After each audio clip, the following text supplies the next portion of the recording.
Before we begin, if you enjoy cinematic audiobooks and classic tales brought to life, consider liking this video and subscribing to Whispered Pages.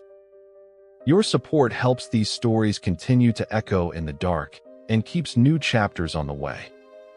Now, let us return to the tale. Welcome back to Whispered Pages and to the world of the Picture of Dorian Gray. Part 2 marks a turning point in the story, where beauty becomes a burden, influence becomes a weapon, and Dorian begins to feel the weight of the portrait he keeps hidden from the world.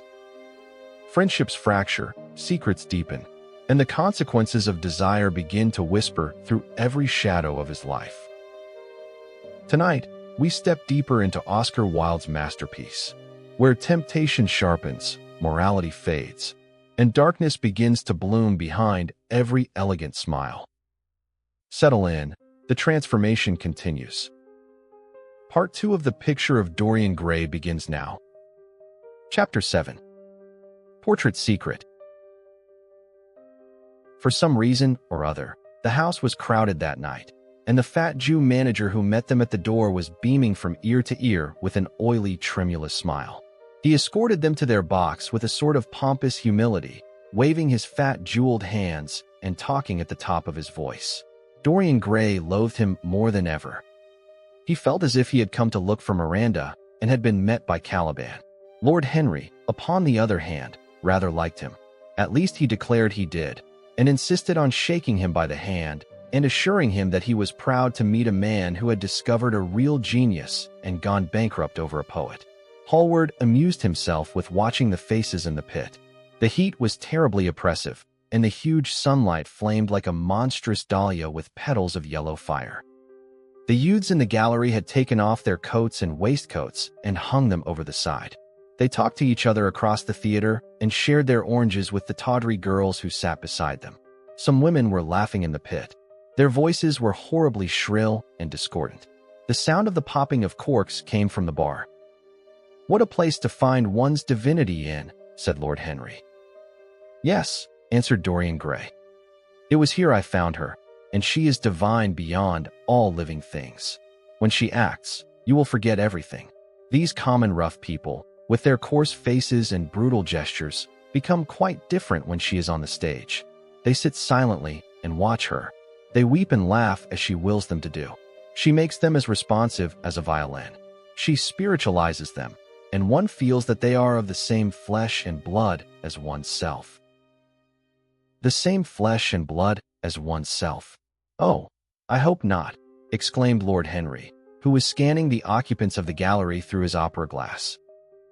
"Don't pay any attention to him, Dorian," said the painter. "I understand what you mean, and I believe in this girl. Anyone you love must be marvelous, and any girl who has the effect you describe must be fine and noble. To spiritualize one's age, that is something worth doing. If this girl can give a soul to those who have lived without one, if she can create the sense of beauty in people whose lives have been sordid and ugly, if she can strip them of their selfishness and lend them tears for sorrows that are not their own, she is worthy of all your adoration, worthy of the adoration of the world. This marriage is quite right. I did not think so at first, but I admit it now. The gods made Sybil Vane for you. Without her you would have been incomplete." "Thanks, Basil," answered Dorian Gray, pressing his hand. "I knew that you would understand me. Harry is so cynical, he terrifies me. But here is the orchestra. It is quite dreadful, but it only lasts for about 5 minutes. Then the curtain rises, and you will see the girl to whom I am going to give all my life, to whom I have given everything that is good in me."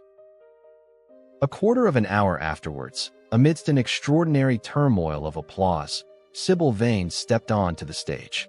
Yes, she was certainly lovely to look at, one of the loveliest creatures, Lord Henry thought, that he had ever seen. There was something of the fawn in her shy grace and startled eyes. A faint blush, like the shadow of a rose in a mirror of silver, came to her cheeks as she glanced at the crowded, enthusiastic house. She stepped back a few paces and her lips seemed to tremble. Basil Hallward leaped to his feet and began to applaud. Motionless, and as one in a dream, sat Dorian Gray, gazing at her. Lord Henry peered through his glasses, murmuring, "Charming, charming." The scene was the hall of Capulet's house, and Romeo in his pilgrim's dress had entered with Mercutio and his other friends. The band, such as it was, struck up a few bars of music, and the dance began. Through the crowd of ungainly, shabbily dressed actors, Sybil Vane moved like a creature from a finer world.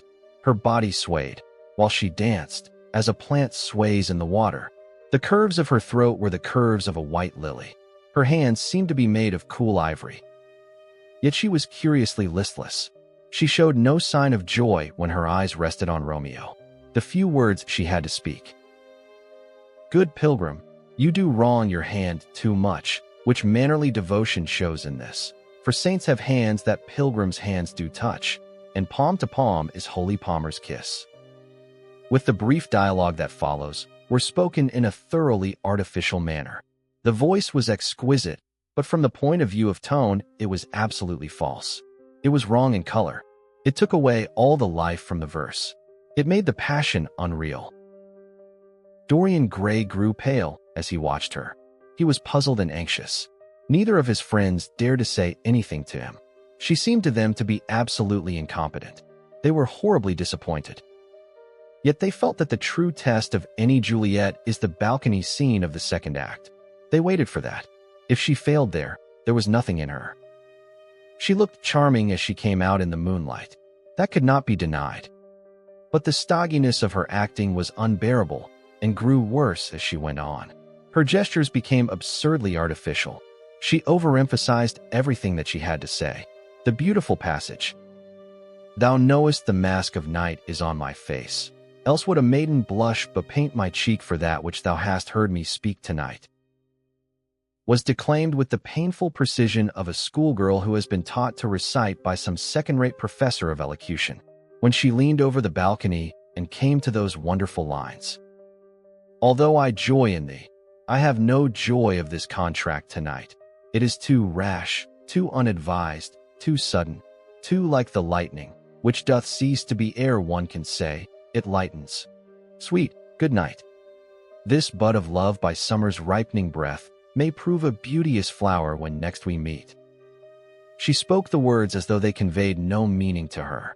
It was not nervousness. Indeed, so far from being nervous, she was absolutely self-contained. It was simply bad art. She was a complete failure.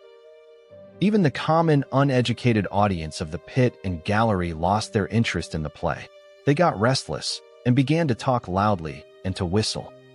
The Jew manager, who was standing at the back of the dress circle, stamped and swore with rage. The only person unmoved was the girl herself.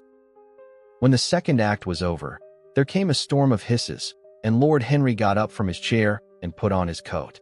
"She is quite beautiful, Dorian," he said, "but she can't act. Let us go." "I am going to see the play through," answered the lad, in a hard, bitter voice.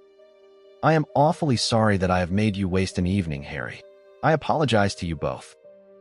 "My dear Dorian, I should think Miss Vane was ill," interrupted Hallward. "We will come some other night." "I wish she were ill," he rejoined. "But she seems to me to be simply callous and cold. She has entirely altered. Last night she was a great artist. This evening she is merely a commonplace, mediocre actress." "Don't talk like that about anyone you love, Dorian. Love is a more wonderful thing than art." "They are both simply forms of imitation," remarked Lord Henry. "But do let us go. Dorian, you must not stay here any longer. It is not good for one's morals to see bad acting. Besides, I don't suppose you will want your wife to act, so what does it matter if she plays Juliet like a wooden doll? She is very lovely, and if she knows as little about life as she does about acting, she will be a delightful experience. There are only two kinds of people who are really fascinating: people who know absolutely everything, and people who know absolutely nothing. Good heavens, my dear boy, don't look so tragic. The secret of remaining young is never to have an emotion that is unbecoming. Come to the club with Basil and myself. We will smoke cigarettes and drink to the beauty of Sybil Vane. She is beautiful. What more can you want?" "Go away, Harry," cried the lad. "I want to be alone. Basil, you must go." "Ah, can't you see that my heart is breaking?" The hot tears came to his eyes. His lips trembled, and rushing to the back of the box, he leaned up against the wall, hiding his face in his hands. "Let us go, Basil," said Lord Henry with a strange tenderness in his voice, and the two young men passed out together. A few moments afterwards, the footlights flared up, and the curtain rose on the third act. Dorian Gray went back to his seat. He looked pale and proud and indifferent. The play dragged on and seemed interminable. Half of the audience went out, tramping in heavy boots and laughing. The whole thing was a_fiasco_. The last act was played to almost empty benches. The curtain went down on a titter and some groans. As soon as it was over, Dorian Gray rushed behind the scenes into the green room. The girl was standing there alone, with a look of triumph on her face. Her eyes were lit with an exquisite fire. There was a radiance about her. Her parted lips were smiling over some secret of their own. When he entered, she looked at him, and an expression of infinite joy came over her. "How badly I acted tonight, Dorian," she cried. "Horribly," he answered, gazing at her in amazement. "Horribly. It was dreadful. Are you ill? You have no idea what it was. You have no idea what I suffered." The girl smiled. "Dorian," she answered, lingering over his name with long-drawn music in her voice, as though it were sweeter than honey to the red petals of her mouth. "Dorian, you should have understood. But you understand now, don't you?" "Understand what?" he asked angrily. "Why I was so bad tonight. Why I shall always be bad. Why I shall never act well again." He shrugged his shoulders. "You are ill, I suppose. When you are ill, you shouldn't act. You make yourself ridiculous. My friends were bored. I was bored." She seemed not to listen to him. She was transfigured with joy. An ecstasy of happiness dominated her. "Dorian, Dorian," she cried. "Before I knew you, acting was the one reality of my life. It was only in the theater that I lived. I thought that it was all true. I was Rosalind one night and Portia the other. The joy of Beatrice was my joy, and the sorrows of Cordelia were mine also. I believed in everything. The common people who acted with me seemed to me to be godlike. The painted scenes were my world. I knew nothing but shadows, and I thought them real. You came, oh, my beautiful love. And you freed my soul from prison. You taught me what reality really is. Tonight, for the first time in my life, I saw through the hollowness, the sham, the silliness of the empty pageant in which I had always played. Tonight, for the first time, I became conscious that the Romeo was hideous and old and painted, that the moonlight in the orchard was false, that the scenery was vulgar, and that the words I had to speak were unreal, were not my words, were not what I wanted to say. You had brought me something higher, something of which all art is but a reflection. You had made me understand what love really is. My love, Prince Charming, Prince of Life, I have grown sick of shadows. You are more to me than all art can ever be. What have I to do with the puppets of a play? When I came on tonight, I could not understand how it was that everything had gone from me. I thought that I was going to be wonderful. I found that I could do nothing. Suddenly it dawned on my soul what it all meant. The knowledge was exquisite to me. I heard them hissing, and I smiled. What could they know of love such as ours? Take me away, Dorian. Take me away with you, where we can be quite alone. I hate the stage. I might mimic a passion that I do not feel, but I cannot mimic one that burns me like fire. Oh, Dorian, you understand now what it signifies? Even if I could do it, it would be profanation for me to play at being in love. You have made me see that." He flung himself down on the sofa and turned away his face. "You have killed my love," he muttered. She looked at him in wonder and laughed.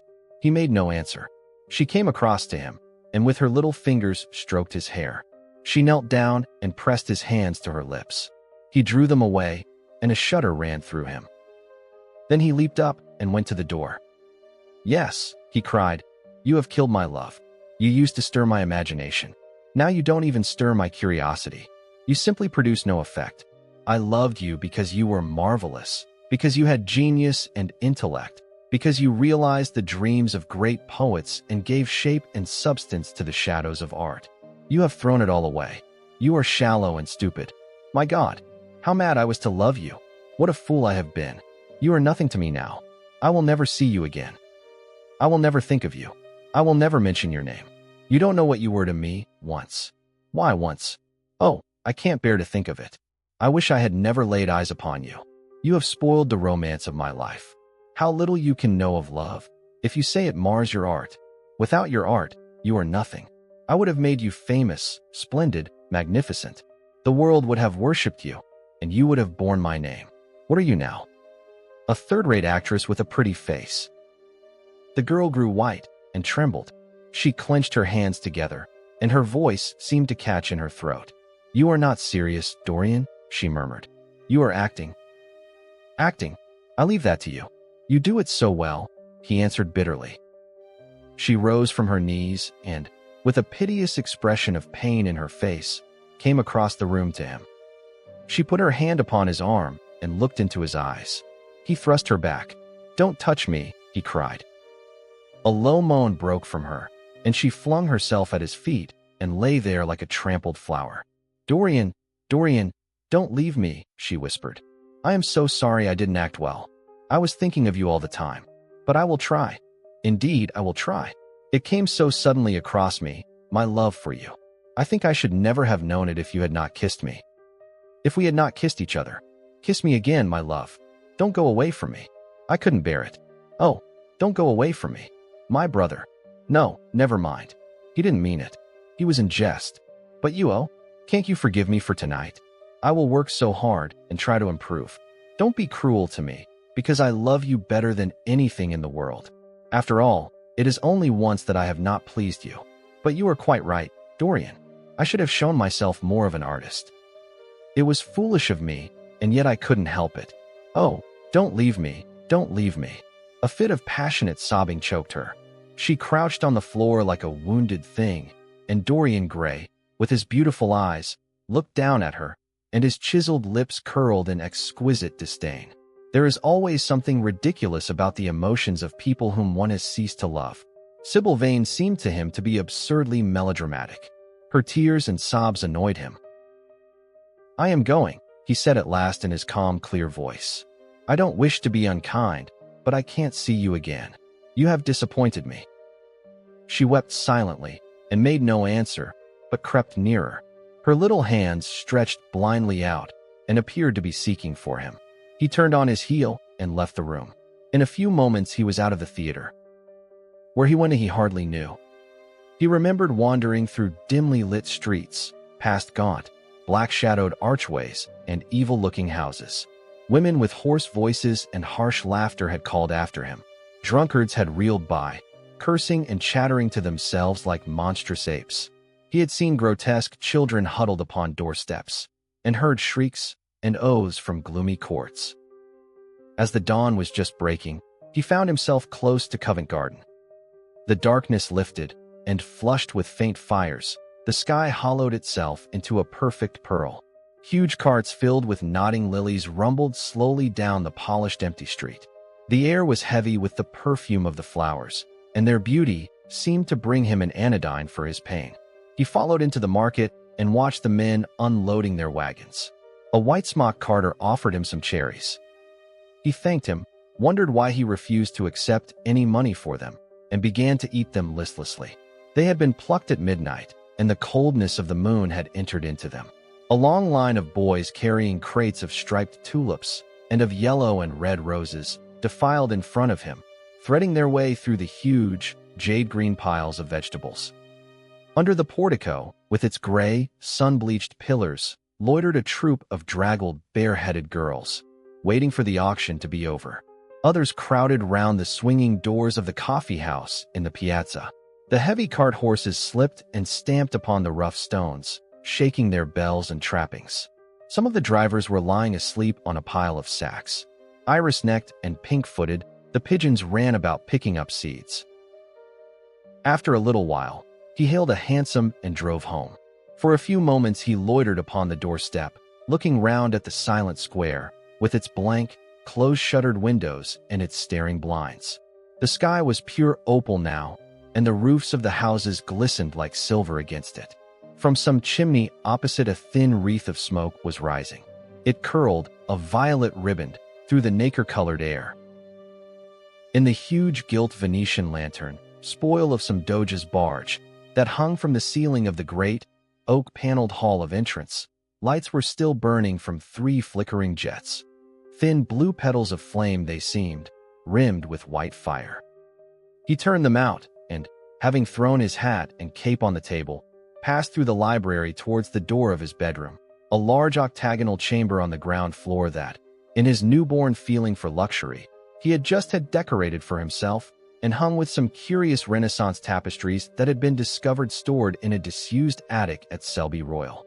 As he was turning the handle of the door, his eye fell upon the portrait Basil Hallward had painted of him. He started back as if in surprise.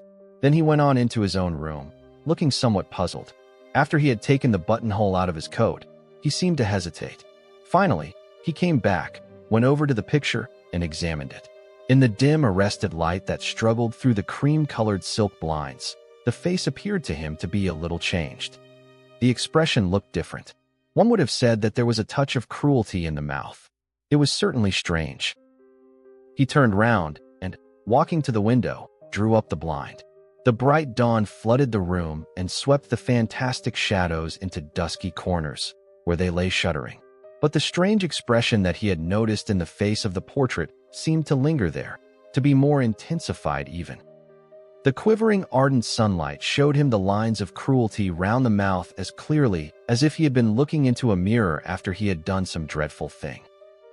He winced, and, taking up from the table an oval glass framed in ivory cupids, one of Lord Henry's many presents to him, glanced hurriedly into its polished depths. No line like that warped his red lips. What did it mean? He rubbed his eyes and came close to the picture and examined it again. There were no signs of any change when he looked into the actual painting, and yet there was no doubt that the whole expression had altered. It was not a mere fancy of his own. The thing was horribly apparent. He threw himself into a chair and began to think. Suddenly there flashed across his mind what he had said in Basil Hallward's studio the day the picture had been finished. Yes, he remembered it perfectly. He had uttered a mad wish that he himself might remain young, and the portrait grow old, that his own beauty might be untarnished, and the face on the canvas bear the burden of his passions and his sins, that the painted image might be seared with the lines of suffering and thought, and that he might keep all the delicate bloom and loveliness of his then just conscious boyhood. Surely his wish had not been fulfilled. Such things were impossible. It seemed monstrous even to think of them. And yet, there was the picture before him, with the touch of cruelty in the mouth. Cruelty. Had he been cruel? It was the girl's fault, not his. He had dreamed of her as a great artist, had given his love to her because he had thought her great. Then she had disappointed him. She had been shallow and unworthy. And yet, a feeling of infinite regret came over him, as he thought of her lying at his feet, sobbing like a little child. He remembered with what callousness he had watched her. Why had he been made like that? Why had such a soul been given to him? But he had suffered also. During the 3 terrible hours that the play had lasted, he had lived centuries of pain, aeon upon aeon of torture. His life was well worth hers. She had marred him for a moment, if he had wounded her for an age.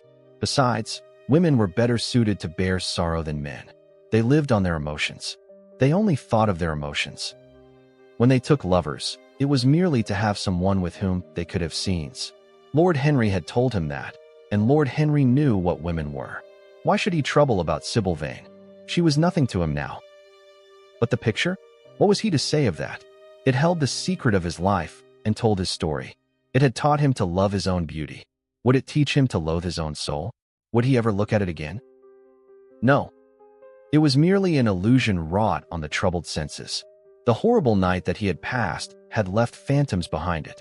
Suddenly there had fallen upon his brain that tiny scarlet speck that makes men mad. The picture had not changed. It was folly to think so. Yet it was watching him, with its beautiful marred face and its cruel smile. Its bright hair gleamed in the early sunlight. Its blue eyes met his own. A sense of infinite pity, not for himself, but for the painted image of himself, came over him. It had altered already, and would alter more. Its gold would wither into gray. Its red and white roses would die. For every sin that he committed, a stain would fleck and wreck its fairness. But he would not sin.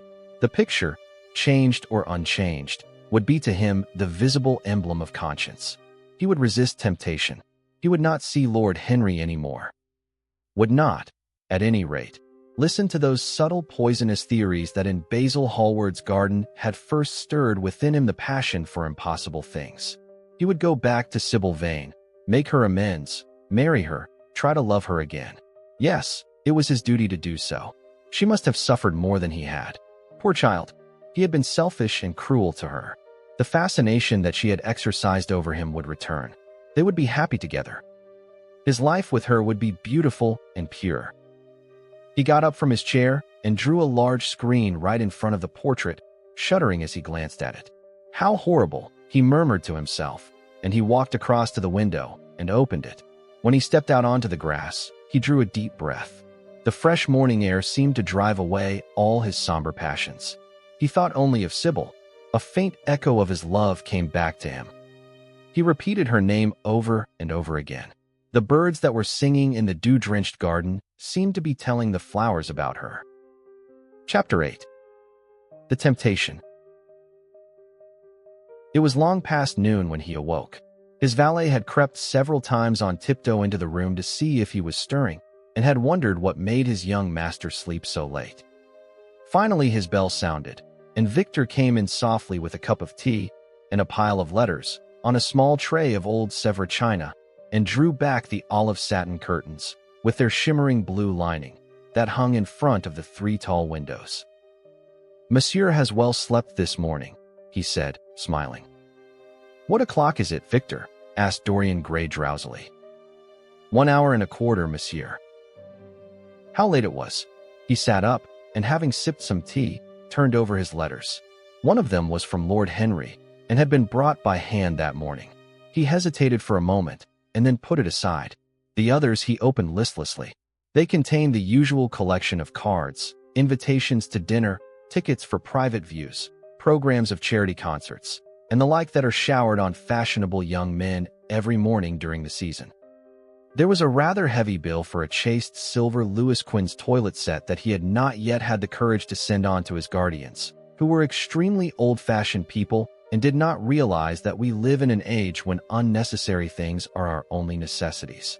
And there were several very courteously worded communications from Jermyn Street moneylenders offering to advance any sum of money at a moment's notice and at the most reasonable rates of interest. After about 10 minutes he got up, and throwing on an elaborate dressing gown of silk-embroidered cashmere wool, passed into the onyx-paved bathroom. The cool water refreshed him after his long sleep. He seemed to have forgotten all that he had gone through. A dim sense of having taken part in some strange tragedy came to him once or twice, but there was the unreality of a dream about it. As soon as he was dressed, he went into the library and sat down to a light French breakfast that had been laid out for him on a small round table close to the open window. It was an exquisite day. The warm air seemed laden with spices. A bee flew in and buzzed round the blue dragon bowl that, filled with sulphur-yellow roses, stood before him. He felt perfectly happy. Suddenly his eye fell on the screen that he had placed in front of the portrait, and he started. "Too cold for monsieur?" asked his valet, putting an omelette on the table. I shut the window. Dorian shook his head. "I am not cold," he murmured. Was it all true? Had the portrait really changed? Or had it been simply his own imagination that had made him see a look of evil where there had been a look of joy? Surely a painted canvas could not alter? The thing was absurd. It would serve as a tale to tell Basil someday. It would make him smile. And yet, how vivid was his recollection of the whole thing. First in the dim twilight, and then in the bright dawn, he had seen the touch of cruelty round the warped lips. He almost dreaded his valet leaving the room. He knew that when he was alone, he would have to examine the portrait. He was afraid of certainty. When the coffee and cigarettes had been brought and the man turned to go, he felt a wild desire to tell him to remain. As the door was closing behind him, he called him back. The man stood waiting for his orders. Dorian looked at him for a moment. "I am not at home to anyone, Victor," he said with a sigh. The man bowed and retired. Then he rose from the table, lit a cigarette, and flung himself down on a luxuriously cushioned couch that stood facing the screen. The screen was an old one, of gilt Spanish leather, stamped and wrought with a rather florid Louis Quatorze pattern. He scanned it curiously, wondering if ever before it had concealed the secret of a man's life. Should he move it aside, after all? Why not let it stay there? What was the use of knowing? If the thing was true, it was terrible. If it was not true, why trouble about it? But what if, by some fate or deadlier chance, eyes other than his spied behind and saw the horrible change? What should he do if Basil Hallward came and asked to look at his own picture? Basil would be sure to do that. No, the thing had to be examined, and at once. Anything would be better than this dreadful state of doubt. He got up and locked both doors. At least he would be alone when he looked upon the mask of his shame. Then he drew the screen aside and saw himself face to face. It was perfectly true. The portrait had altered. As he often remembered afterwards, and always with no small wonder, he found himself at first gazing at the portrait with a feeling of almost scientific interest. That such a change should have taken place was incredible to him, and yet it was a fact. Was there some subtle affinity between the chemical atoms that shaped themselves into form and color on the canvas and the soul that was within him? Could it be that what that soul thought, they realized, that what it dreamed, they made true? Or was there some other, more terrible reason?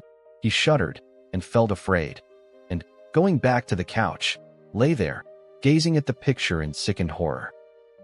One thing, however, he felt that it had done for him. It had made him conscious how unjust, how cruel, he had been to Sybil Vane. It was not too late to make reparation for that. She could still be his wife. His unreal and selfish love would yield to some higher influence, would be transformed into some nobler passion, and the portrait that Basil Hallward had painted of him would be a guide to him through life, would be to him what holiness is to some, and conscience to others, and the fear of God to us all. There were opiates for remorse, drugs that could lull the moral sense to sleep. But here was a visible symbol of the degradation of sin. Here was an ever-present sign of the ruin men brought upon their souls. 3 o'clock struck, and 4, and the half-hour rang its double chime, but Dorian Gray did not stir. He was trying to gather up the scarlet threads of life and to weave them into a pattern, to find his way through the sanguine labyrinth of passion through which he was wandering. He did not know what to do or what to think. Finally, he went over to the table and wrote a passionate letter to the girl he had loved, imploring her forgiveness and accusing himself of madness. He covered page after page with wild words of sorrow and wilder words of pain. There is a luxury in self-reproach. When we blame ourselves, we feel that no one else has a right to blame us. It is the confession, not the priest, that gives us absolution. When Dorian had finished the letter, he felt that he had been forgiven. Suddenly there came a knock to the door, and he heard Lord Henry's voice outside. "My dear boy, I must see you. Let me in at once. I can't bear your shutting yourself up like this." He made no answer at first, but remained quite still. The knocking still continued and grew louder. Yes, it was better to let Lord Henry in, and to explain to him the new life he was going to lead, to quarrel with him if it became necessary to quarrel, to part if parting was inevitable. He jumped up, drew the screen hastily across the picture, and unlocked the door. "I am so sorry for it all, Dorian," said Lord Henry as he entered. "But you must not think too much about it." "Do you mean about Sybil Vane?" asked the lad.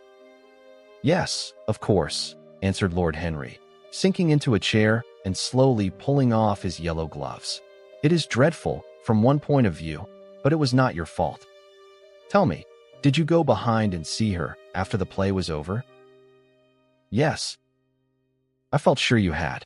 Did you make a scene with her?" "I was brutal, Harry, perfectly brutal. But it is all right now. I am not sorry for anything that has happened. It has taught me to know myself better." "Ah, Dorian, I am so glad you take it in that way. I was afraid I would find you plunged in remorse and tearing that nice curly hair of yours." "I have got through all that," said Dorian, shaking his head and smiling. "I am perfectly happy now. I know what conscience is, to begin with. It is not what you told me it was. It is the divinest thing in us. Don't sneer at it, Harry, any more, at least not before me. I want to be good. I can't bear the idea of my soul being hideous." "A very charming artistic basis for ethics, Dorian. I congratulate you on it. But how are you going to begin?" "By marrying Sybil Vane." "Marrying Sybil Vane?" cried Lord Henry, standing up and looking at him in perplexed amazement. But, my dear Dorian. Yes, Harry, I know what you were going to say. Something dreadful about marriage. Don't say it. Don't ever say things of that kind to me again. 2 days ago, I asked Sybil to marry me. I am not going to break my word to her. She is to be my wife. Your wife? Dorian, didn't you get my letter? I wrote to you this morning and sent the note down by my own man. Your letter? Oh, yes, I remember. I have not read it yet, Harry. I was afraid there might be something in it that I wouldn't like. You cut life to pieces with your epigrams. You know nothing then? What do you mean? Lord Henry walked across the room and, sitting down by Dorian Gray, took both his hands in his own and held them tightly. Dorian, he said, my letter, don't be frightened, was to tell you that Sybil Vane is dead. A cry of pain broke from the lad's lips, and he leaped to his feet, tearing his hands away from Lord Henry's grasp. Dead. Sybil dead. It is not true. It is a horrible lie. How dare you say it? It is quite true, Dorian, said Lord Henry, gravely. It is in all the morning papers. I wrote down to you to ask you not to see anyone till I came. There will have to be an inquest, of course, and you must not be mixed up in it. Things like that make a man fashionable in Paris. But in London people are so prejudiced. Here, one should never make one's debut with a scandal. One should reserve that to give an interest to one's old age. I suppose they don't know your name at the theater? If they don't, it is all right. Did anyone see you going round to her room? That is an important point. Dorian did not answer for a few moments. He was dazed with horror. Finally he stammered, in a stifled voice. Harry, did you say an inquest? What did you mean by that? Did Sybil? Oh, Harry, I can't bear it. But be quick. Tell me everything at once. I have no doubt it was not an accident, Dorian, though it must be put in that way to the public. It seems that as she was leaving the theater with her mother, about 12:30 or so, she said she had forgotten something upstairs. They waited some time for her, but she did not come down again. They ultimately found her lying dead on the floor of her dressing room. She had swallowed something by mistake, some dreadful thing they use at theaters. I don't know what it was, but it had either prussic acid or white lead in it. I should fancy it was prussic acid, as she seems to have died instantaneously. Harry, it is terrible, cried the lad. Yes, it is very tragic, of course, but you must not get yourself mixed up in it. I see by the standard that she was 17. I should have thought she was almost younger than that. She looked such a child, and seemed to know so little about acting. Dorian, you mustn't let this thing get on your nerves. You must come and dine with me, and afterwards we will look in at the opera. It is a Paddy night, and everybody will be there. You can come to my sister's box. She has got some smart women with her. So, I have murdered Sybil Vane, said Dorian Gray, half to himself. Murdered her as surely as if I had cut her little throat with a knife. Yet the roses are not less lovely for all that. The birds sing just as happily in my garden. And tonight I am to dine with you, and then go on to the opera, and sup somewhere, I suppose, afterwards. How extraordinarily dramatic life is. If I had read all this in a book, Harry, I think I would have wept over it. Somehow, now that it has happened actually, and to me, it seems far too wonderful for tears. Here is the first passionate love letter I have ever written in my life. Strange that my first passionate love letter should have been addressed to a dead girl. Can they feel, I wonder, those white silent people we call the dead? Sybil, can she feel, or know, or listen? Oh, Harry, how I loved her once. It seems years ago to me now. She was everything to me. Then came that dreadful night. Was it really only last night, when she played so badly, and my heart almost broke? She explained it all to me. It was terribly pathetic, but I was not moved a bit. I thought her shallow. Suddenly something happened that made me afraid. I can't tell you what it was, but it was terrible. I said I would go back to her. I felt I had done wrong. And now she is dead. My God! My God! Harry, what shall I do? You don't know the danger I am in, and there is nothing to keep me straight. She would have done that for me. She had no right to kill herself. It was selfish of her. My dear Dorian, answered Lord Henry, taking a cigarette from his case and producing a gold Latin matchbox. The only way a woman can ever reform a man is by boring him so completely that he loses all possible interest in life. If you had married this girl, you would have been wretched. Of course, you would have treated her kindly. One can always be kind to people about whom one cares nothing, but she would have soon found out that you were absolutely indifferent to her. And when a woman finds that out about her husband, she either becomes dreadfully dowdy or wears very smart bonnets that some other woman's husband has to pay for. I say nothing about the social mistake, which would have been abject, which, of course, I would not have allowed. But I assure you that in any case the whole thing would have been an absolute failure. I suppose it would, muttered the lad, walking up and down the room and looking horribly pale. But I thought it was my duty. It is not my fault that this terrible tragedy has prevented my doing what was right. I remember your saying once that there is a fatality about good resolutions, that they are always made too late. Mine certainly were. Good resolutions are useless attempts to interfere with scientific laws. Their origin is pure vanity. Their result is absolutely _nil_. They give us, now and then, some of those luxurious sterile emotions that have a certain charm for the weak. That is all that can be said for them. They are simply checks that men draw on a bank where they have no account. Harry, cried Dorian Gray, coming over and sitting down beside him. Why is it that I cannot feel this tragedy as much as I want to? I don't think I am heartless. Do you? You have done too many foolish things during the last fortnight to be entitled to give yourself that name, Dorian, answered Lord Henry with his sweet melancholy smile. The lad frowned. I don't like that explanation, Harry, he rejoined. But I am glad you don't think I am heartless. I am nothing of the kind. I know I am not. And yet I must admit that this thing that has happened does not affect me as it should. It seems to me to be simply like a wonderful ending to a wonderful play. It has all the terrible beauty of a Greek tragedy, a tragedy in which I took a great part, but by which I have not been wounded. It is an interesting question, said Lord Henry, who found an exquisite pleasure in playing on the lad's unconscious egotism. An extremely interesting question. I fancy that the true explanation is this. It often happens that the real tragedies of life occur in such an inartistic manner that they hurt us by their crude violence, their absolute incoherence, their absurd want of meaning, their entire lack of style. They affect us just as vulgarity affects us. They give us an impression of sheer brute force, and we revolt against that. Sometimes, however, a tragedy that possesses artistic elements of beauty crosses our lives. If these elements of beauty are real, the whole thing simply appeals to our sense of dramatic effect. Suddenly we find that we are no longer the actors, but the spectators of the play. Or rather, we are both. We watch ourselves, and the mere wonder of the spectacle enthralls us. In the present case, what is it that has really happened? Someone has killed herself for love of you. I wish that I had ever had such an experience. It would have made me in love with love for the rest of my life. The people who have adored me, there have not been very many, but there have been some, have always insisted on living on, long after I had ceased to care for them, or they to care for me. They have become stout and tedious, and when I meet them, they go in at once for reminiscences.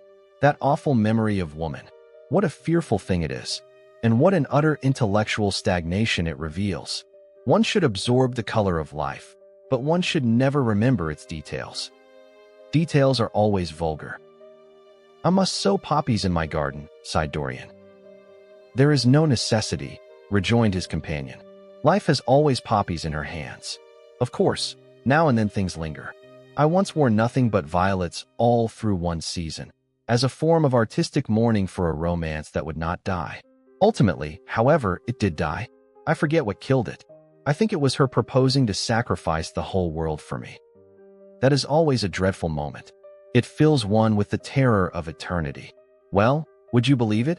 A week ago, at Lady Hampshire's, I found myself seated at dinner next the lady in question, and she insisted on going over the whole thing again, and digging up the past, and raking up the future.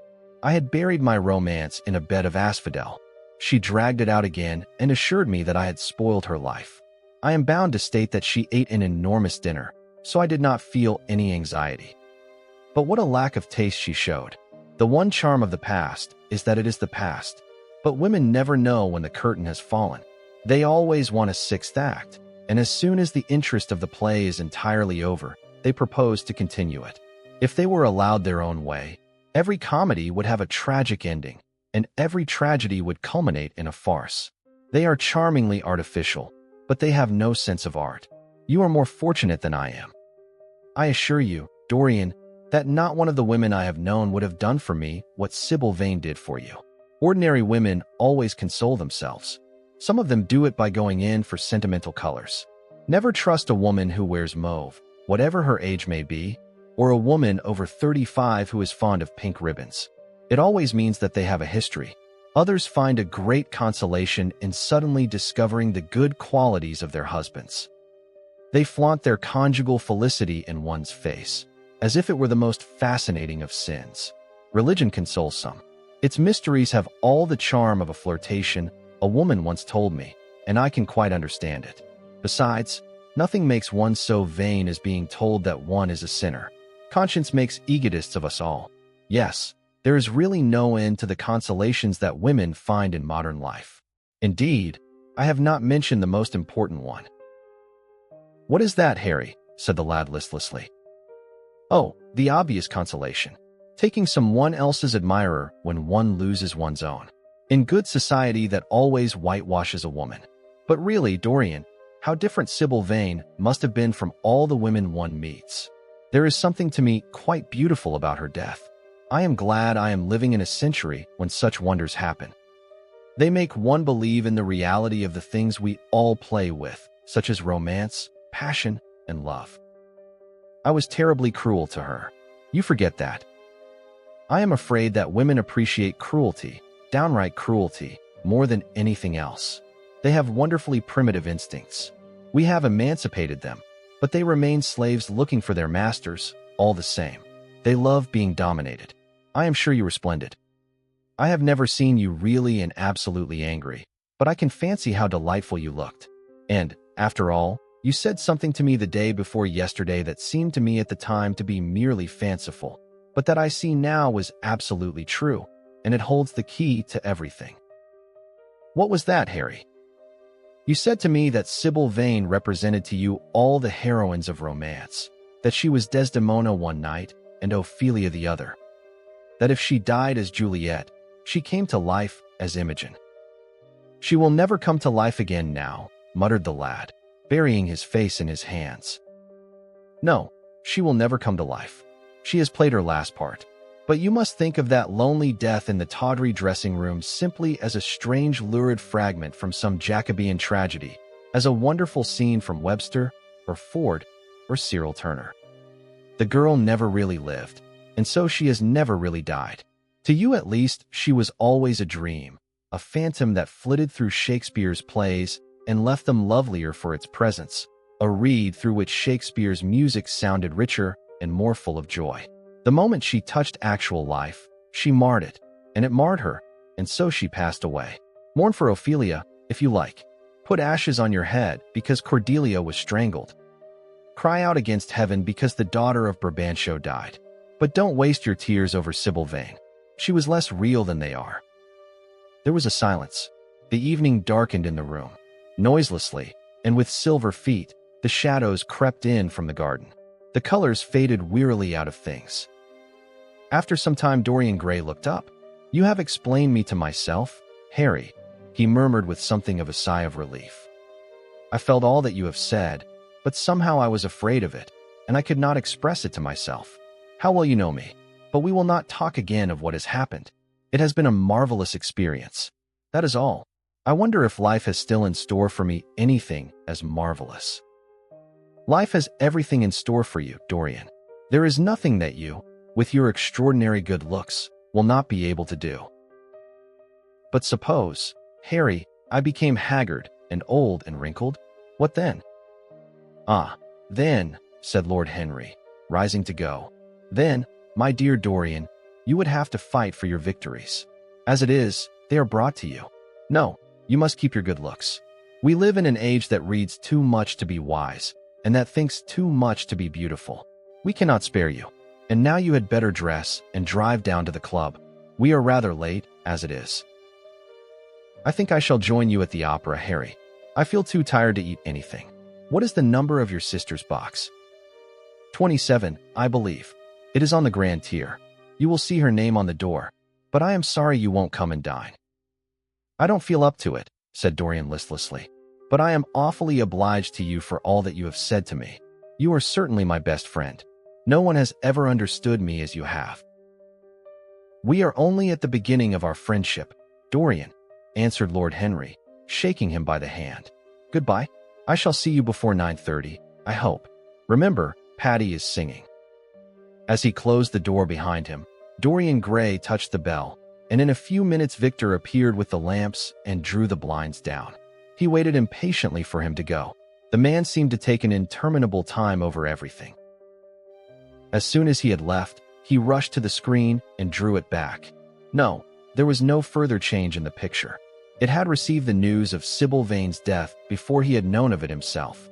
It was conscious of the events of life as they occurred.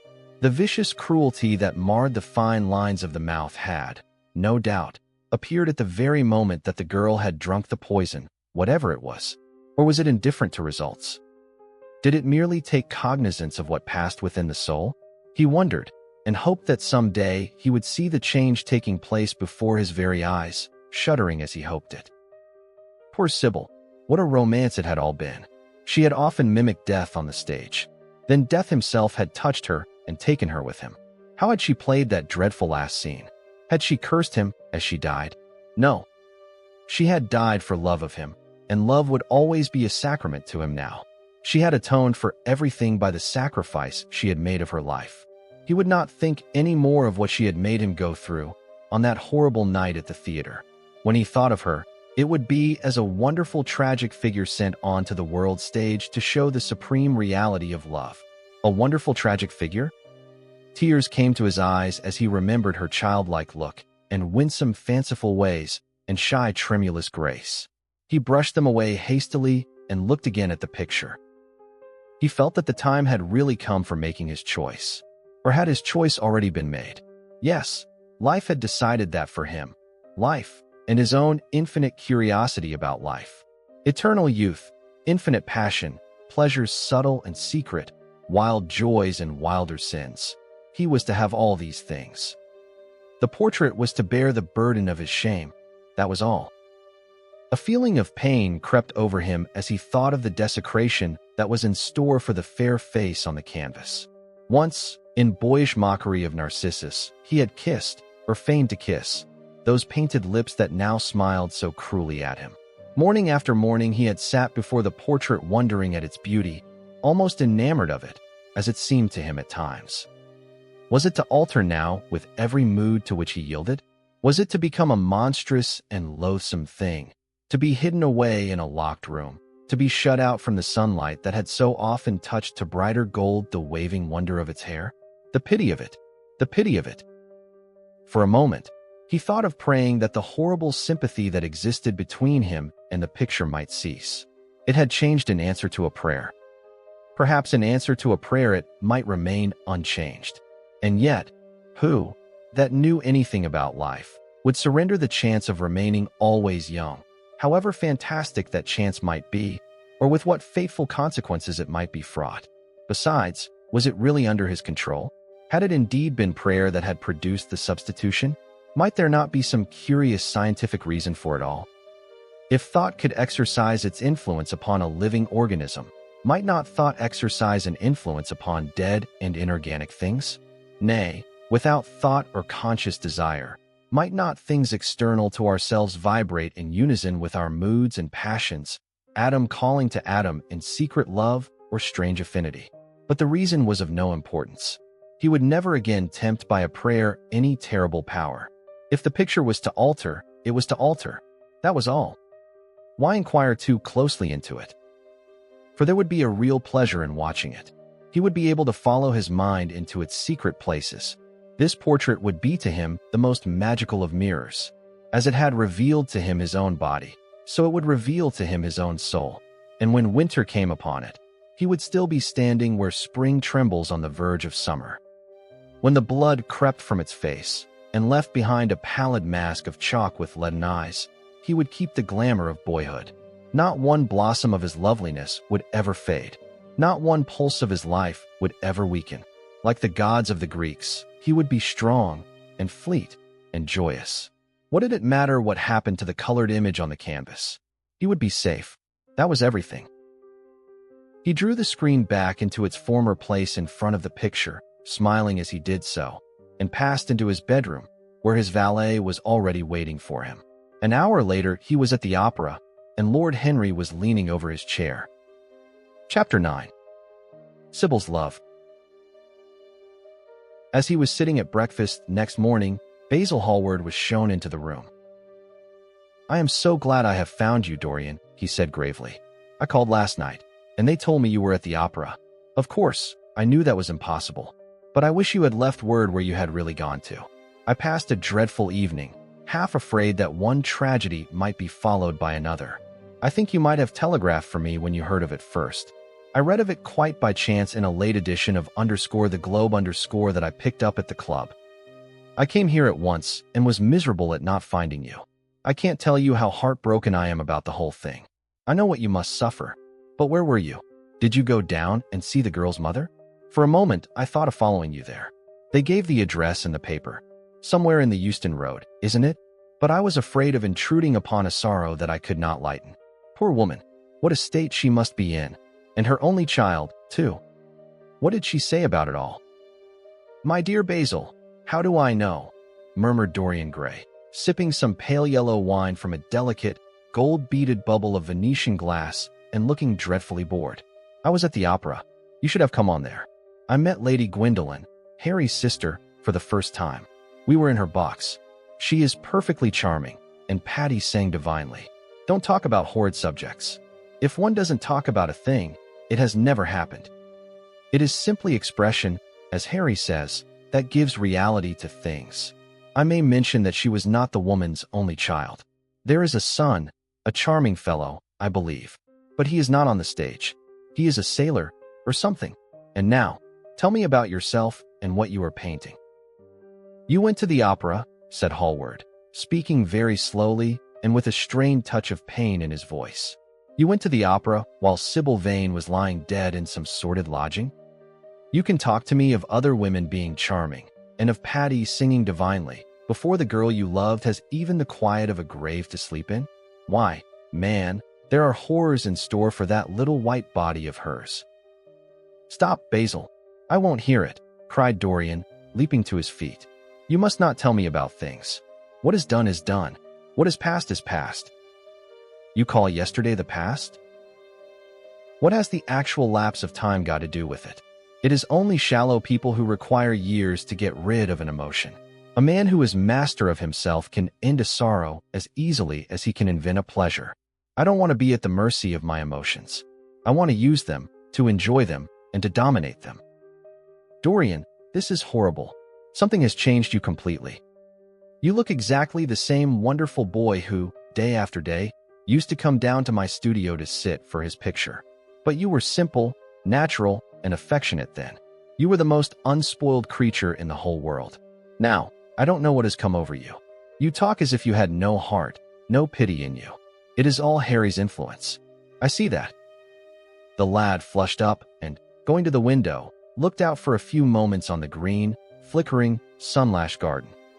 "I owe a great deal to Harry, Basil," he said at last. "More than I owe to you. You only taught me to be vain." "Well, I am punished for that, Dorian, or shall be some day." "I don't know what you mean, Basil," he exclaimed, turning round. "I don't know what you want. What do you want?" "I want the Dorian Gray I used to paint," said the artist sadly. "Basil," said the lad, going over to him and putting his hand on his shoulder, "you have come too late. Yesterday, when I heard that Sybil Vane had killed herself." "Killed herself? Good heavens! Is there no doubt about that?" cried Hallward, looking up at him with an expression of horror. "My dear Basil, surely you don't think it was a vulgar accident? Of course she killed herself."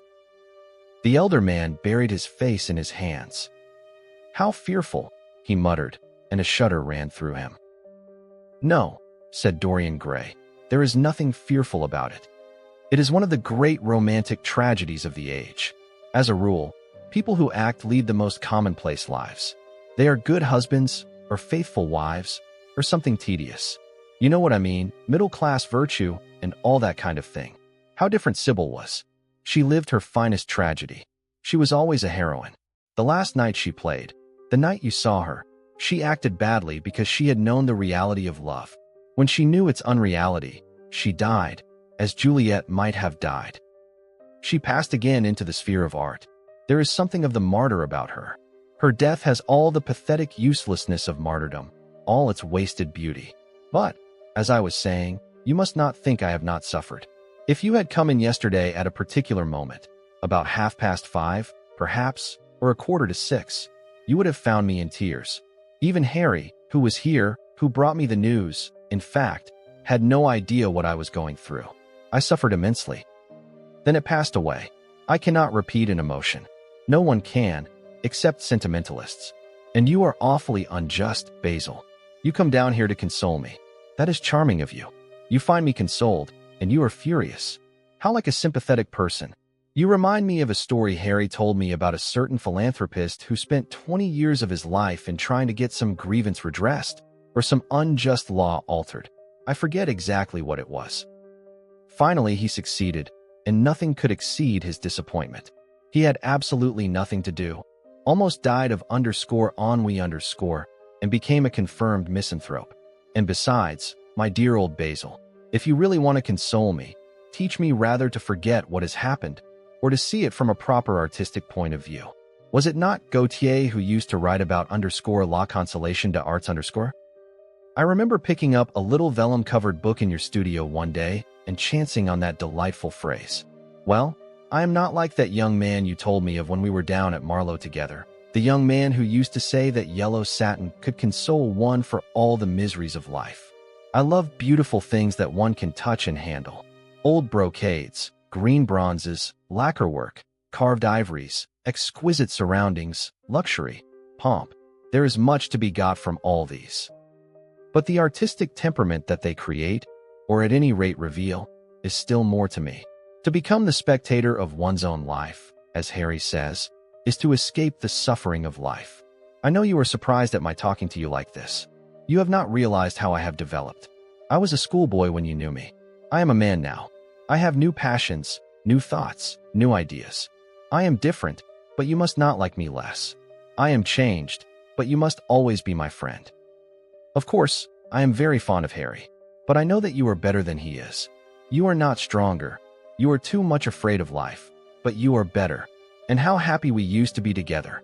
Don't leave me, Basil, and don't quarrel with me. I am what I am. There is nothing more to be said. The painter felt strangely moved.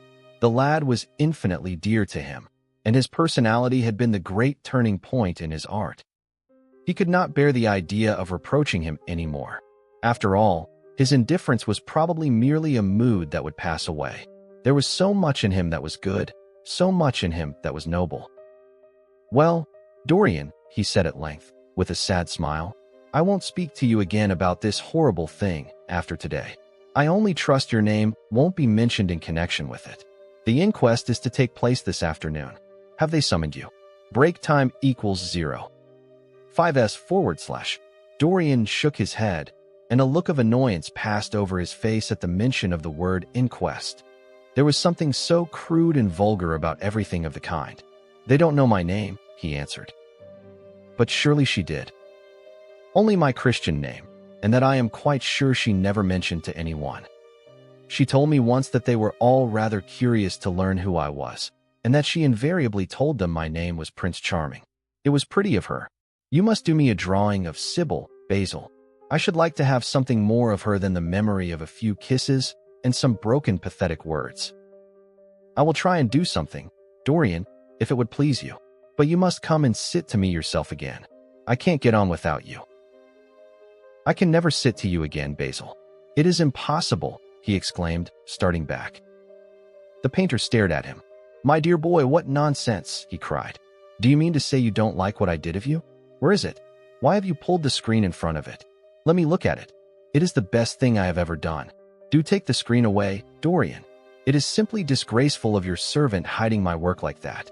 I felt the room looked different as I came in. My servant has nothing to do with it, Basil. You don't imagine I let him arrange my room for me? He settles my flowers for me sometimes, that is all. No, I did it myself. The light was too strong on the portrait. Too strong? Surely not, my dear fellow. It is an admirable place for it. Let me see it. And Hallward walked towards the corner of the room.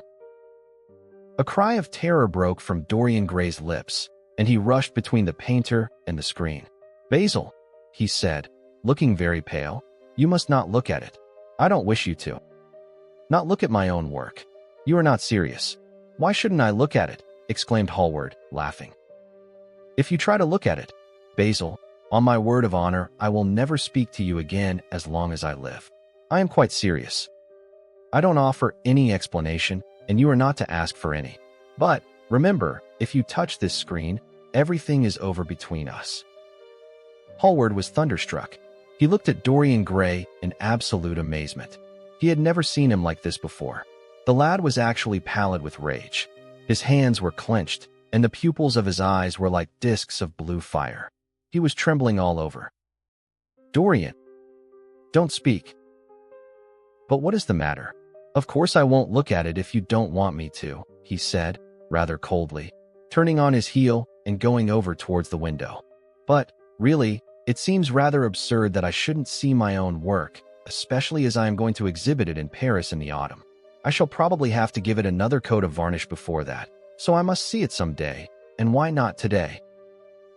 To exhibit it. You want to exhibit it? Exclaimed Dorian Gray, a strange sense of terror creeping over him. Was the world going to be shown his secret? Were people to gape at the mystery of his life? That was impossible. Something, he did not know what, had to be done at once. Yes, I don't suppose you will object to that. Georges Petit is going to collect all my best pictures for a special exhibition in the Rue de Cise, which will open the first week in October. The portrait will only be away a month. I should think you could easily spare it for that time. In fact, you are sure to be out of town, and if you keep it always behind a screen, you can't care much about it. Dorian Gray passed his hand over his forehead. There were beads of perspiration there. He felt that he was on the brink of a horrible danger. You told me a month ago that you would never exhibit it, he cried. Why have you changed your mind? You people who go in for being consistent have just as many moods as others have. The only difference is that your moods are rather meaningless. You can't have forgotten that you assured me most solemnly that nothing in the world would induce you to send it to any exhibition. You told Harry exactly the same thing. He stopped suddenly, and a gleam of light came into his eyes. He remembered that Lord Henry had said to him once, half seriously and half in jest, if you want to have a strange quarter of an hour, get Basil to tell you why he won't exhibit your picture. He told me why he wouldn't, and it was a revelation to me. Yes, perhaps Basil, too, had his secret. He would ask him and try. Basil, he said, coming over quite close and looking him straight in the face, we have each of us a secret. Let me know yours, and I shall tell you mine. What was your reason for refusing to exhibit my picture? The painter shuddered in spite of himself. Dorian, if I told you, you might like me less than you do, and you would certainly laugh at me. I could not bear your doing either of those two things. If you wish me never to look at your picture again, I am content. I have always you to look at. If you wish the best work I have ever done to be hidden from the world, I am satisfied. Your friendship is dearer to me than any fame or reputation. No, Basil, you must tell me, insisted Dorian Gray. I think I have a right to know. His feeling of terror had passed away, and curiosity had taken its place. He was determined to find out Basil Hallward's mystery. Let us sit down, Dorian, said the painter, looking troubled. Let us sit down, and just answer me one question. Have you noticed in the picture something curious?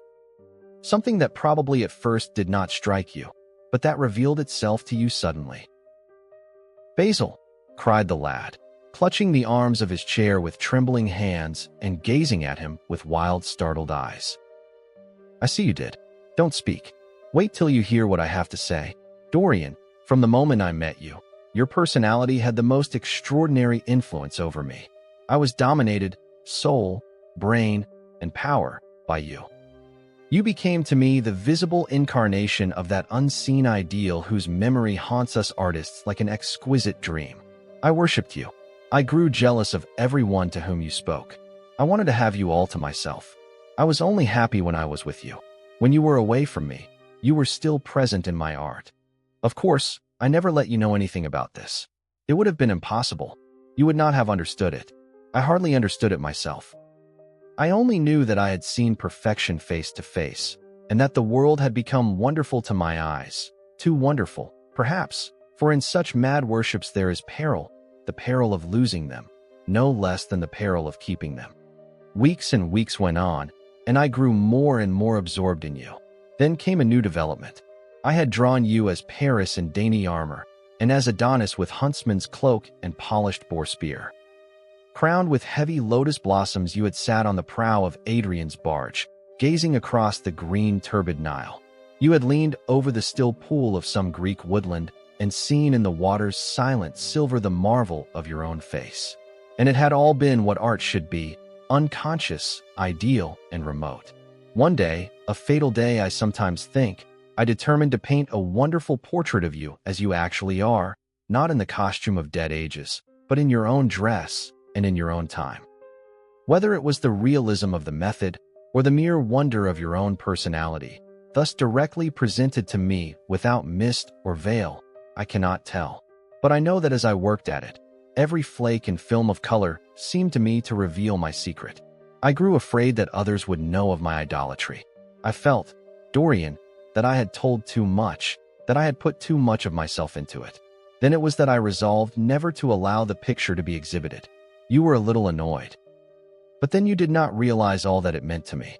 Harry, to whom I talked about it, laughed at me, but I did not mind that. When the picture was finished and I sat alone with it, I felt that I was right. Well, after a few days the thing left my studio, and as soon as I had got rid of the intolerable fascination of its presence, it seemed to me that I had been foolish in imagining that I had seen anything in it, more than that you were extremely good-looking and that I could paint.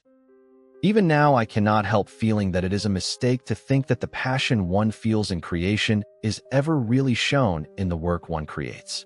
Art is always more abstract than we fancy. Form and color tell us of form and color, that is all. It often seems to me that art conceals the artist far more completely than it ever reveals him. And so when I got this offer from Paris, I determined to make your portrait the principal thing in my exhibition. It never occurred to me that you would refuse. I see now that you were right. The picture cannot be shown. You must not be angry with me, Dorian, for what I have told you. As I said to Harry, once, you are made to be worshipped. Dorian Gray drew a long breath. The color came back to his cheeks, and a smile played about his lips. The peril was over. He was safe for the time. Yet he could not help feeling infinite pity for the painter who had just made this strange confession to him, and wondered if he himself would ever be so dominated by the personality of a friend. Lord Henry had the charm of being very dangerous. But that was all. He was too clever and too cynical to be really fond of. Would there ever be someone who would fill him with a strange idolatry? Was that one of the things that life had in store? It is extraordinary to me, Dorian, said Hallward, that you should have seen this in the portrait. Did you really see it? I saw something in it, he answered, something that seemed to me very curious. Well, you don't mind my looking at the thing now? Dorian shook his head. You must not ask me that, Basil. I could not possibly let you stand in front of that picture. You will someday, surely? Never. Well, perhaps you are right. And now goodbye, Dorian. You have been the one person in my life who has really influenced my art. Whatever I have done that is good, I owe to you. You don't know what it cost me to tell you all that I have told you.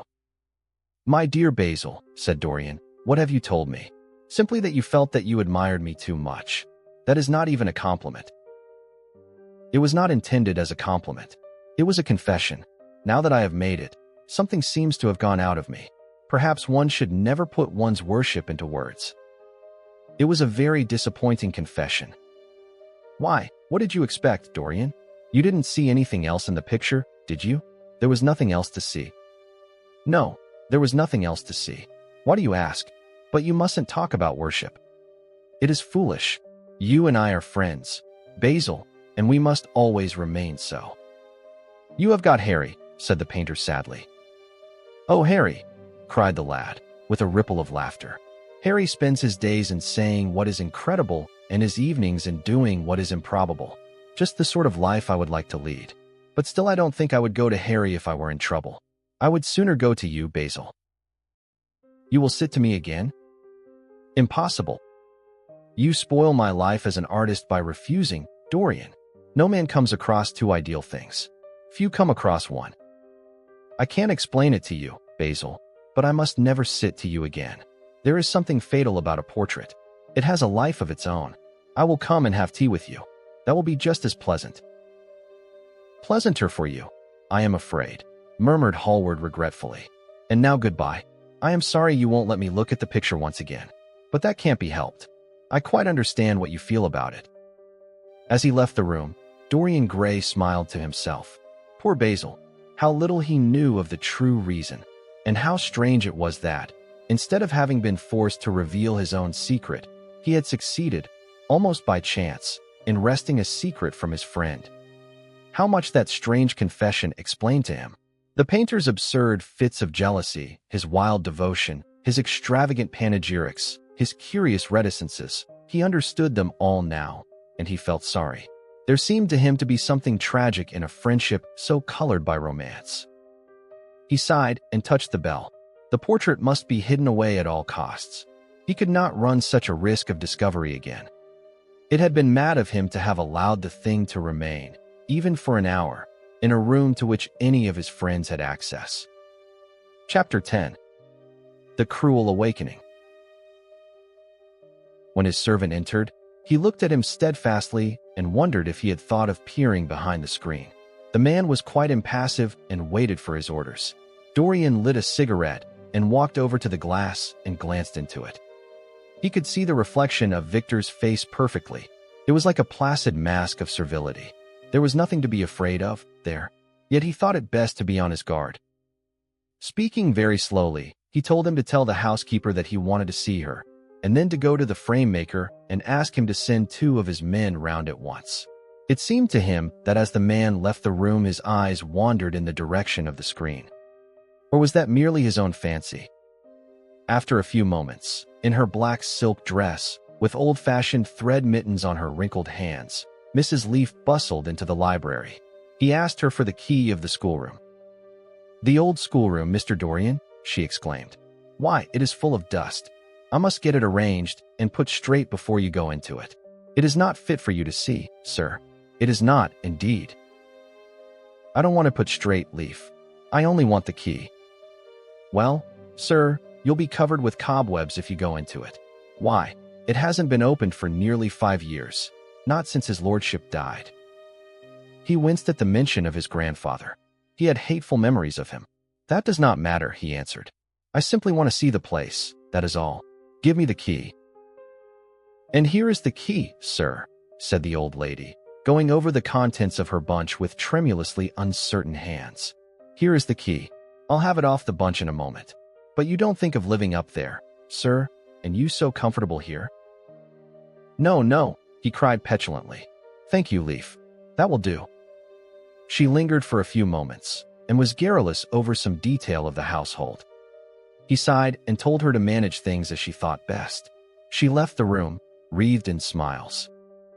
As the door closed, Dorian put the key in his pocket and looked round the room. His eye fell on a large, purple satin coverlet heavily embroidered with gold, a splendid piece of late 17th century Venetian work that his grandfather had found in a convent near Bologna. Yes, that would serve to wrap the dreadful thing in. It had perhaps served often as a pall for the dead. Now it was to hide something that had a corruption of its own, worse than the corruption of death itself, something that would breed horrors and yet would never die. What the worm was to the corpse, his sins would be to the painted image on the canvas. They would mar its beauty and eat away its grace. They would defile it and make it shameful, and yet the thing would still live on. It would be always alive. He shuddered, and for a moment he regretted that he had not told Basil the true reason why he had wished to hide the picture away. Basil would have helped him to resist Lord Henry's influence, and the still more poisonous influences that came from his own temperament. The love that he bore him, for it was really love, had nothing in it that was not noble and intellectual. It was not that mere physical admiration of beauty that is born of the senses and that dies when the senses tire. It was such love as Michelangelo had known, and Montaigne, and Winkelmann, and Shakespeare himself. Yes, Basil could have saved him, but it was too late now. The past could always be annihilated. Regret, denial, or forgetfulness could do that. But the future was inevitable.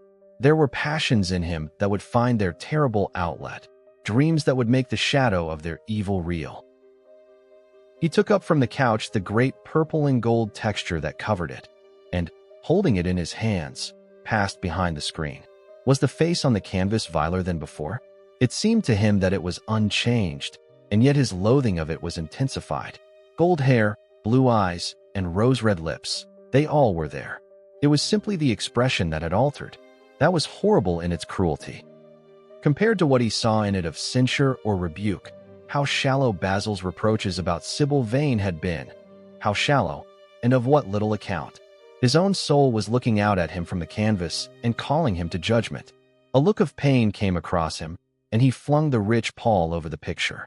As he did so, a knock came to the door. He passed out as his servant entered. "The persons are here, monsieur." He felt that the man must be got rid of at once. He must not be allowed to know where the picture was being taken to. There was something sly about him, and he had thoughtful, treacherous eyes. Sitting down at the writing table, he scribbled a note to Lord Henry, asking him to send him round something to read and reminding him that they were to meet at 8:15 that evening. "Wait for an answer," he said, handing it to him, "and show the men in here. Break time equals 0.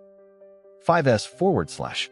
In 2 or 3 minutes, there was another knock, and Mr. Hubbard himself, the celebrated frame-maker of South Audley Street, came in with a somewhat rough-looking young assistant. Mr. Hubbard was a florid, red-whiskered little man, whose admiration for art was considerably tempered by the inveterate impecuniosity of most of the artists who dealt with him. As a rule, he never left his shop. He waited for people to come to him, but he always made an exception in favor of Dorian Gray. There was something about Dorian that charmed everybody. It was a pleasure even to see him. "What can I do for you, Mr. Gray?" he said, rubbing his fat freckled hands. "I thought I would do myself the honor of coming round in person. I have just got a beauty of a frame, sir. Picked it up at a sale. Old Florentine. Came from Fonthill, I believe. Admirably suited for a religious subject, Mr. Gray." "I am so sorry you have given yourself the trouble of coming round, Mr. Hubbard. I shall certainly drop in and look at the frame, though I don't go in much at present for religious art. But today I only want a picture carried to the top of the house for me. It is rather heavy, so I thought I would ask you to lend me a couple of your men."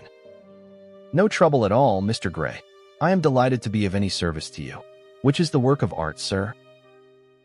"This," replied Dorian, moving the screen back.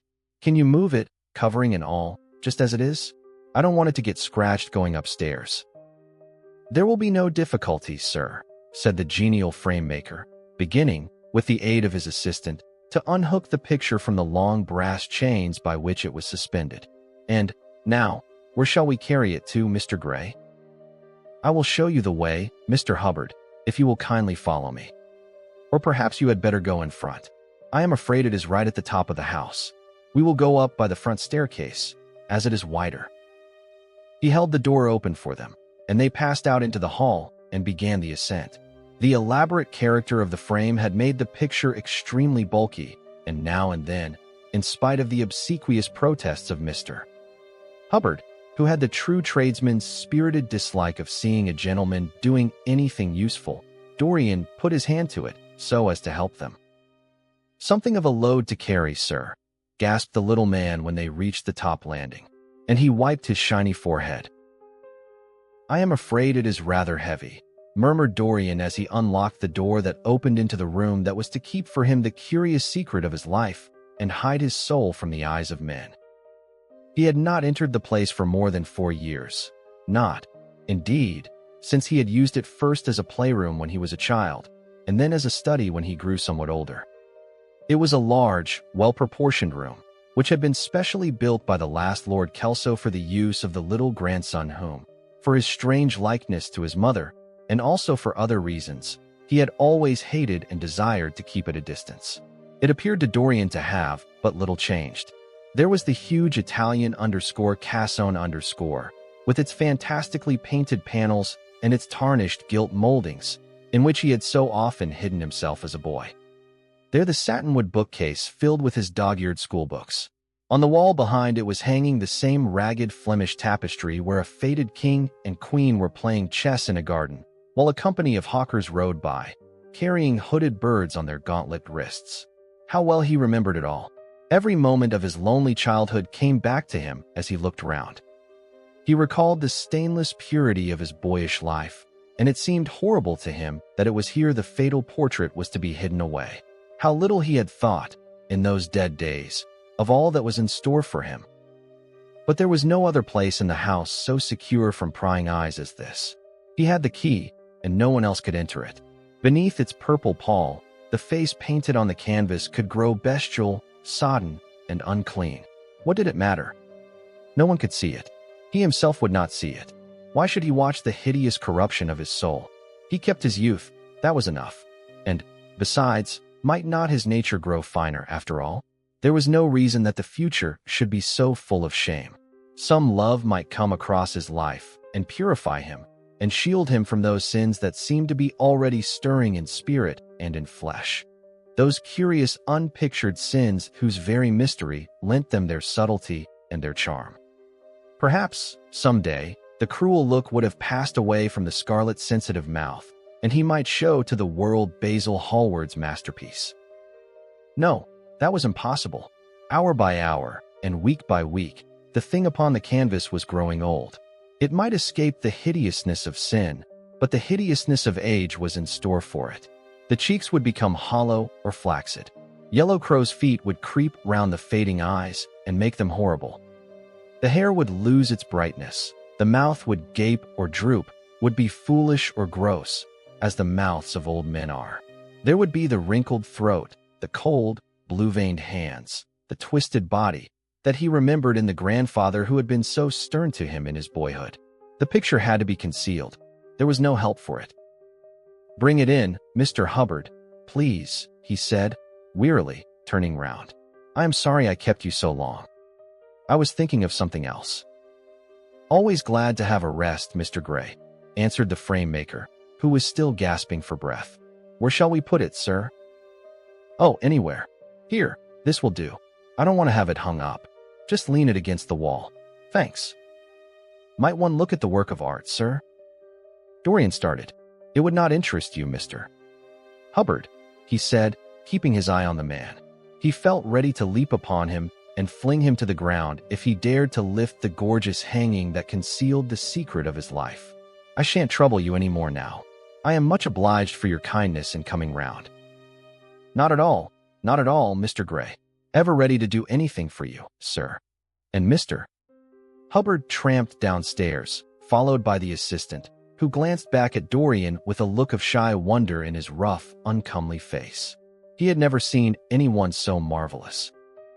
When the sound of their footsteps had died away, Dorian locked the door and put the key in his pocket. He felt safe now. No one would ever look upon the horrible thing. No eye but his would ever see his shame.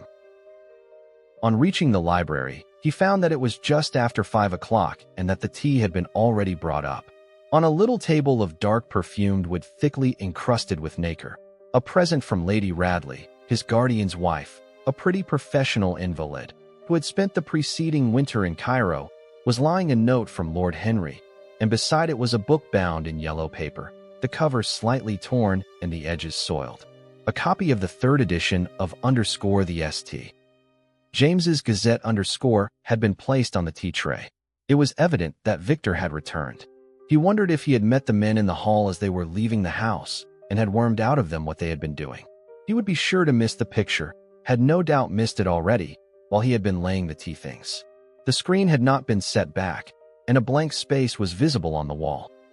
Perhaps some night he might find him creeping upstairs and trying to force the door of the room. It was a horrible thing to have a spy in one's house. He had heard of rich men who had been blackmailed all their lives by some servant who had read a letter, or overheard a conversation, or picked up a card with an address, or found beneath a pillow a withered flower or a shred of crumpled lace. He sighed, and having poured himself out some tea, opened Lord Henry's note. It was simply to say that he sent him round the evening paper and a book that might interest him, and that he would be at the club at 8:15. He opened the St. James's languidly and looked through it. A red pencil mark on the 5th page caught his eye. It drew attention to the following paragraph. Inquest on an actress. An inquest was held this morning at the Bell Tavern, Hoxton Road, by Mr. Danby, the district coroner, on the body of Sybil Vane, a young actress recently engaged at the Royal Theatre, Holborn. A verdict of death by misadventure was returned. Considerable sympathy was expressed for the mother of the deceased, who was greatly affected during the giving of her own evidence, and that of Dr. Birrell, who had made the post-mortem examination of the deceased. He frowned, and tearing the paper in two, went across the room and flung the pieces away. How ugly it all was, and how horribly real ugliness made things. He felt a little annoyed with Lord Henry for having sent him the report, and it was certainly stupid of him to have marked it with red pencil. Victor might have read it. The man knew more than enough English for that. Perhaps he had read it and had begun to suspect something. And yet, what did it matter? What had Dorian Gray to do with Sybil Vane's death? There was nothing to fear. Dorian Gray had not killed her. His eye fell on the yellow book that Lord Henry had sent him. What was it, he wondered? He went towards the little, pearl-colored octagonal stand that had always looked to him like the work of some strange Egyptian bees that wrought in silver, and taking up the volume, flung himself into an armchair and began to turn over the leaves. After a few minutes he became absorbed. It was the strangest book that he had ever read. It seemed to him that in exquisite raiment, and to the delicate sound of flutes, the sins of the world were passing in dumb show before him. Things that he had dimly dreamed of were suddenly made real to him. Things of which he had never dreamed were gradually revealed. It was a novel without a plot, and with only one character, being, indeed, simply a psychological study of a certain young Parisian who spent his life trying to realize in the 19th century all the passions and modes of thought that belonged to every century except his own, and to sum up, as it were, in himself the various moods through which the world's spirit had ever passed. Loving for their mere artificiality those renunciations that men have unwisely called virtue, as much as those natural rebellions that wise men still call sin. The style in which it was written was that curious jeweled style, vivid and obscure at once, full of _argot_ and of archaisms, of technical expressions and of elaborate paraphrases, that characterizes the work of some of the finest artists of the French school of symbolists under her. There were in it metaphors as monstrous as orchids and as subtle in color. The life of the senses was described in the terms of mystical philosophy. One hardly knew at times whether one was reading the spiritual ecstasies of some medieval saint or the morbid confessions of a modern sinner. It was a poisonous book. The heavy odor of incense seemed to cling about its pages and to trouble the brain. The mere cadence of the sentences, the subtle monotony of their music, so full as it was of complex refrains and movements elaborately repeated, produced in the mind of the lad, as he passed from chapter to chapter, a form of reverie, a malady of dreaming, that made him unconscious of the falling day and creeping shadows.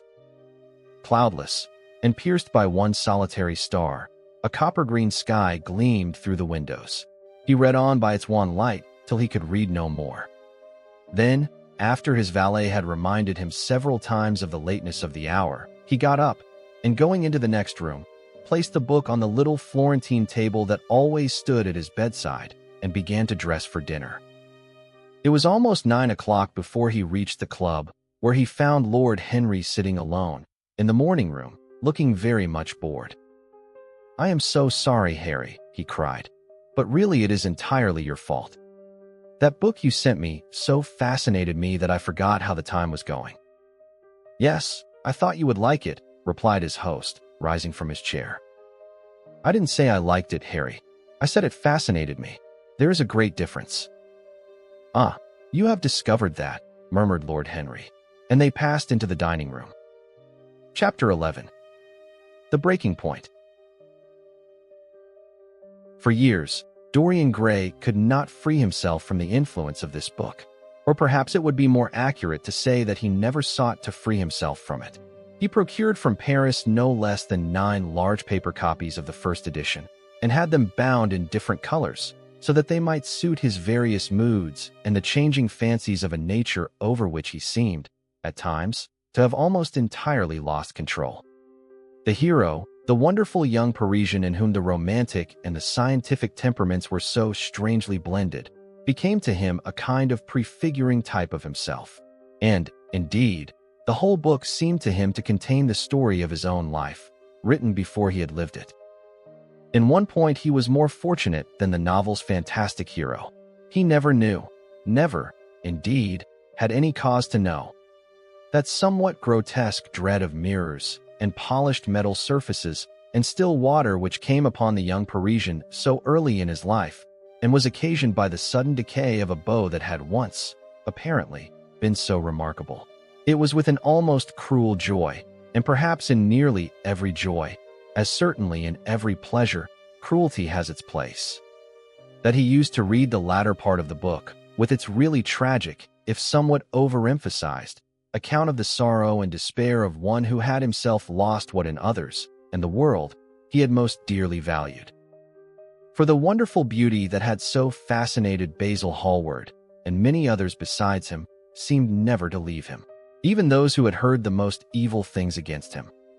And from time to time strange rumors about his mode of life crept through London and became the chatter of the clubs, could not believe anything to his dishonor when they saw him. He had always the look of one who had kept himself unspotted from the world. Men who talked grossly became silent when Dorian Gray entered the room. There was something in the purity of his face that rebuked them. His mere presence seemed to recall to them the memory of the innocence that they had tarnished.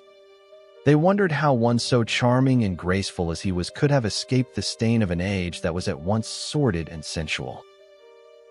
Often, on returning home from one of those mysterious and prolonged absences that gave rise to such strange conjecture among those who were his friends, or thought that they were so, he himself would creep upstairs to the locked room, open the door with the key that never left him now, and stand, with a mirror, in front of the portrait that Basil Hallward had painted of him, looking now at the evil and aging face on the canvas, and now at the fair young face that laughed back at him from the polished glass.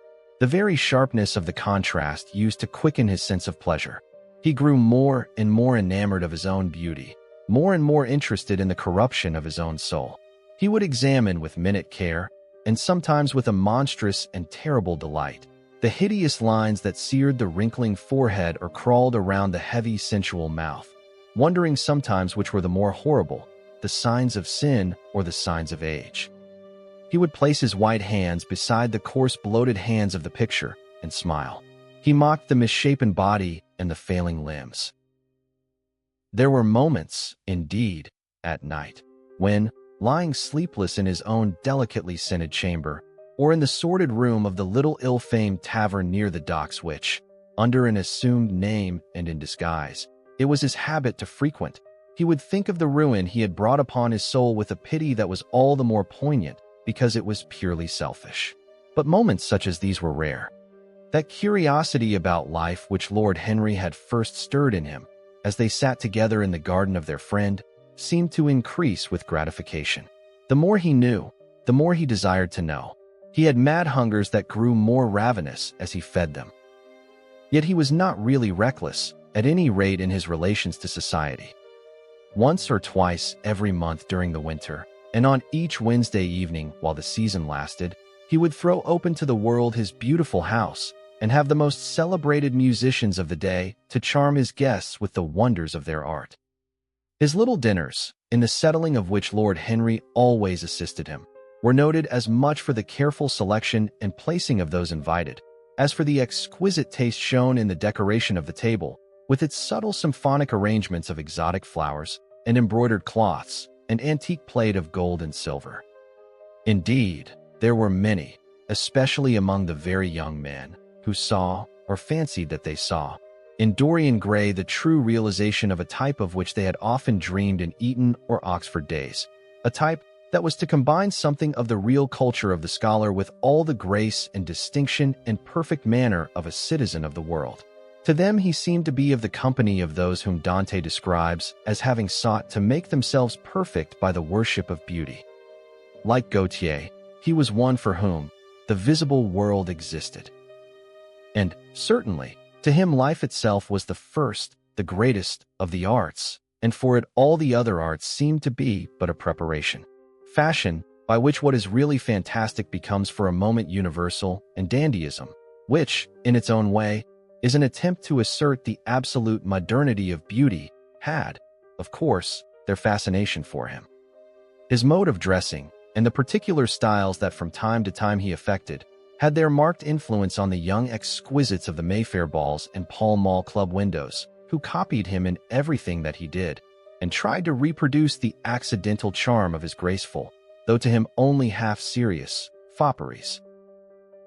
For, while he was but too ready to accept the position that was almost immediately offered to him on his coming of age, and found, indeed, a subtle pleasure in the thought that he might really become to the London of his own day what to imperial Neronian Rome the author of the Satyricon once had been, yet in his inmost heart he desired to be something more than a mere arbiter elegantiarum under her, to be consulted on the wearing of a jewel, or the knotting of a necktie, or the conduct of a cane.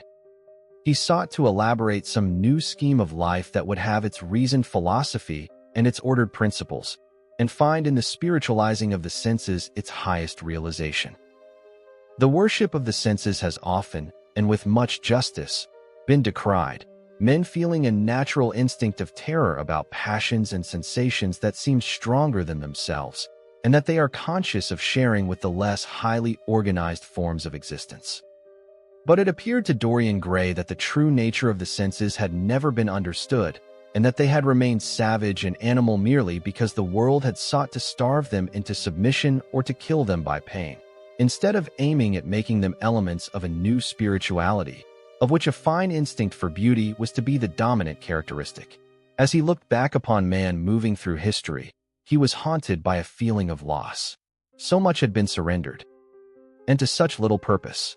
There had been mad, willful rejections, monstrous forms of self-torture and self-denial, whose origin was fear and whose result was a degradation infinitely more terrible than that fancied degradation from which, in their ignorance, they had sought to escape. Nature, in her wonderful irony, driving out the anchorite to feed with the wild animals of the desert, and giving to the hermit the beasts of the field as his companions. Yes, there was to be, as Lord Henry had prophesied, a new hedonism that was to recreate life and to save it from that harsh, uncomely Puritanism that is having, in our own day, its curious revival. It was to have its service of the intellect, certainly, yet it was never to accept any theory or system that would involve the sacrifice of any mode of passionate experience. Its aim, indeed, was to be experience itself, and not the fruits of experience, sweet or bitter as they might be. Of the asceticism that deadens the senses, as of the vulgar profligacy that dulls them, it was to know nothing. But it was to teach man to concentrate himself upon the moments of a life that is itself but a moment. There are few of us who have not sometimes wakened before dawn, either after one of those dreamless nights that make us almost enamored of death, or one of those nights of horror and misshapen joy, when through the chambers of the brain sweep phantoms more terrible than reality itself, an instinct with that vivid life that lurks in all grotesques, and that lends to Gothic art its enduring vitality, this art being, one might fancy, especially the art of those whose minds have been troubled with the malady of reverie. Gradually white fingers creep through the curtains, and they appear to tremble. In black fantastic shapes, dumb shadows crawl into the corners of the room and crouch there.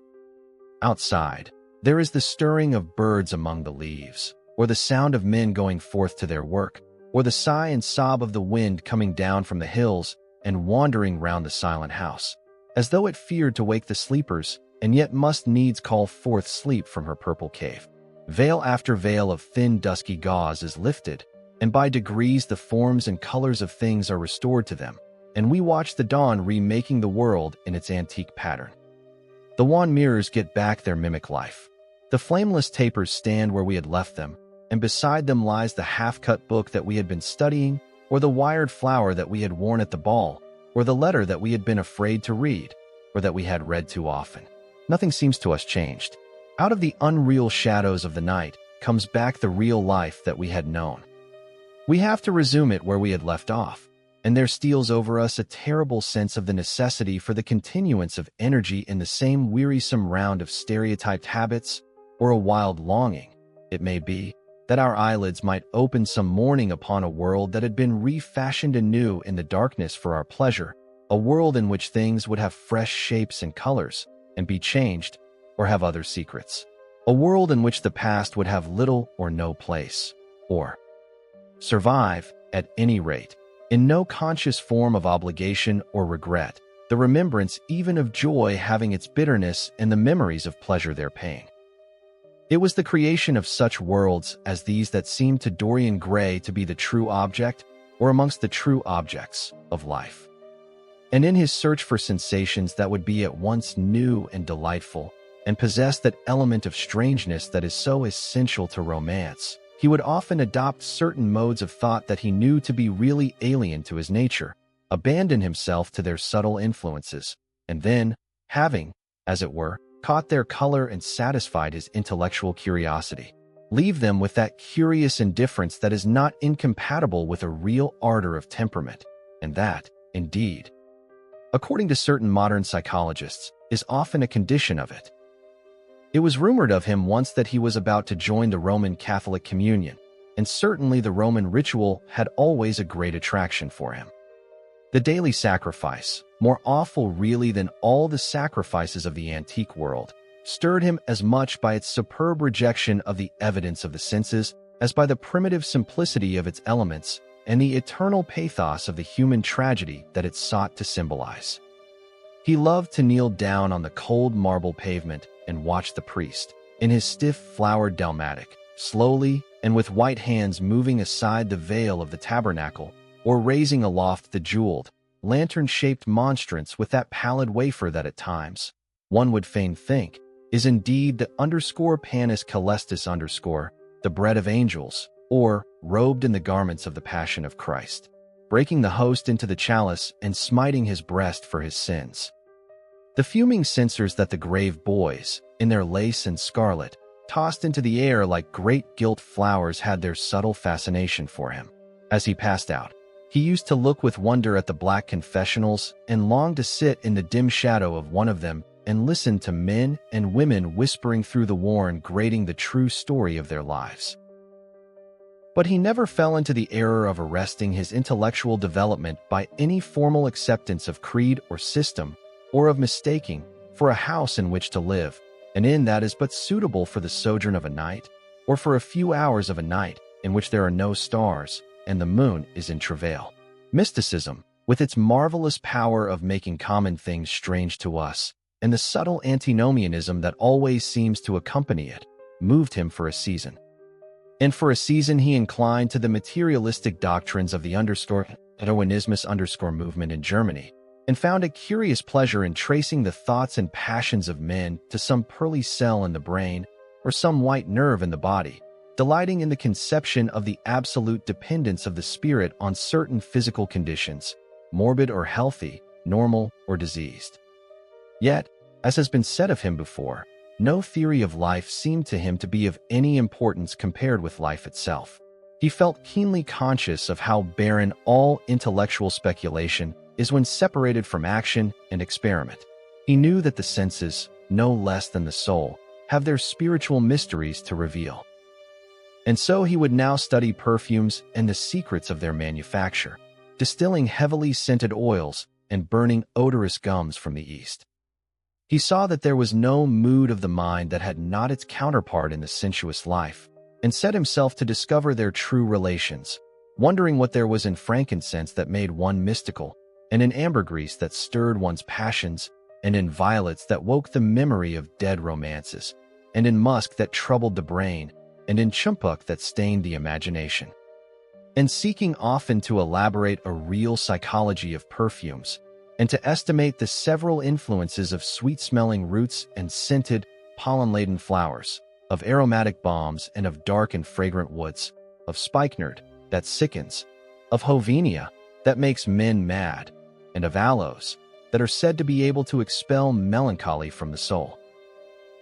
At another time, he devoted himself entirely to music, and in a long latticed room, with a vermilion and gold ceiling and walls of olive green lacquer, he used to give curious concerts in which mad gypsies tore wild music from little zither, or grave, yellow-shawled Tunisians plucked at the strange strings of monstrous lutes, while grinning Negroes beat monotonously upon copper drums, and, crouching upon scarlet mats, slim turbaned Indians blew through long pipes of reed or brass and charmed, or feigned to charm, great hooded snakes and horrible horned adders. The harsh intervals and shrill discords of barbaric music stirred him at times when Schubert's Grace and Chopin's Beautiful Sorrows and the mighty harmonies of Beethoven himself fell unheeded on his ear. He collected together from all parts of the world the strangest instruments that could be found, either in the tombs of dead nations or among the few savage tribes that have survived contact with Western civilizations and love to touch and try them. He had the mysterious uncontemporaries underscore of the Rio Negro Indians that women are not allowed to look at, and that even youths may not see till they have been subjected to fasting and scourging, and the earthen jars of the Peruvians that have the shrill cries of birds, and flutes of human bones such as Alfonso de Ovalle heard in Chile, and the sonorous green jaspers that are found near Cuzco and give forth a note of singular sweetness. He had painted gourds filled with pebbles that rattled when they were shaken, the long underscore clarin underscore of the Mexicans, into which the performer does not blow, but through which he inhales the air, the harsh underscore tour underscore of the Amazon tribes, that is sounded by the sentinels who sit all day long in high trees, and can be heard, it is said, at a distance of 3 leagues. The underscore tepanazli underscore, that has 2 vibrating tongues of wood, and is beaten with sticks that are smeared with an elastic gum obtained from the milky juice of plants.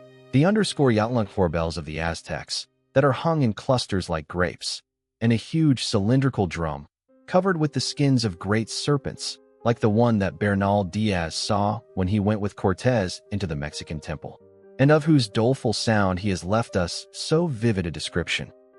The fantastic character of these instruments fascinated him, and he felt a curious delight in the thought that art, like nature, has her monsters, things of bestial shape and with hideous voices.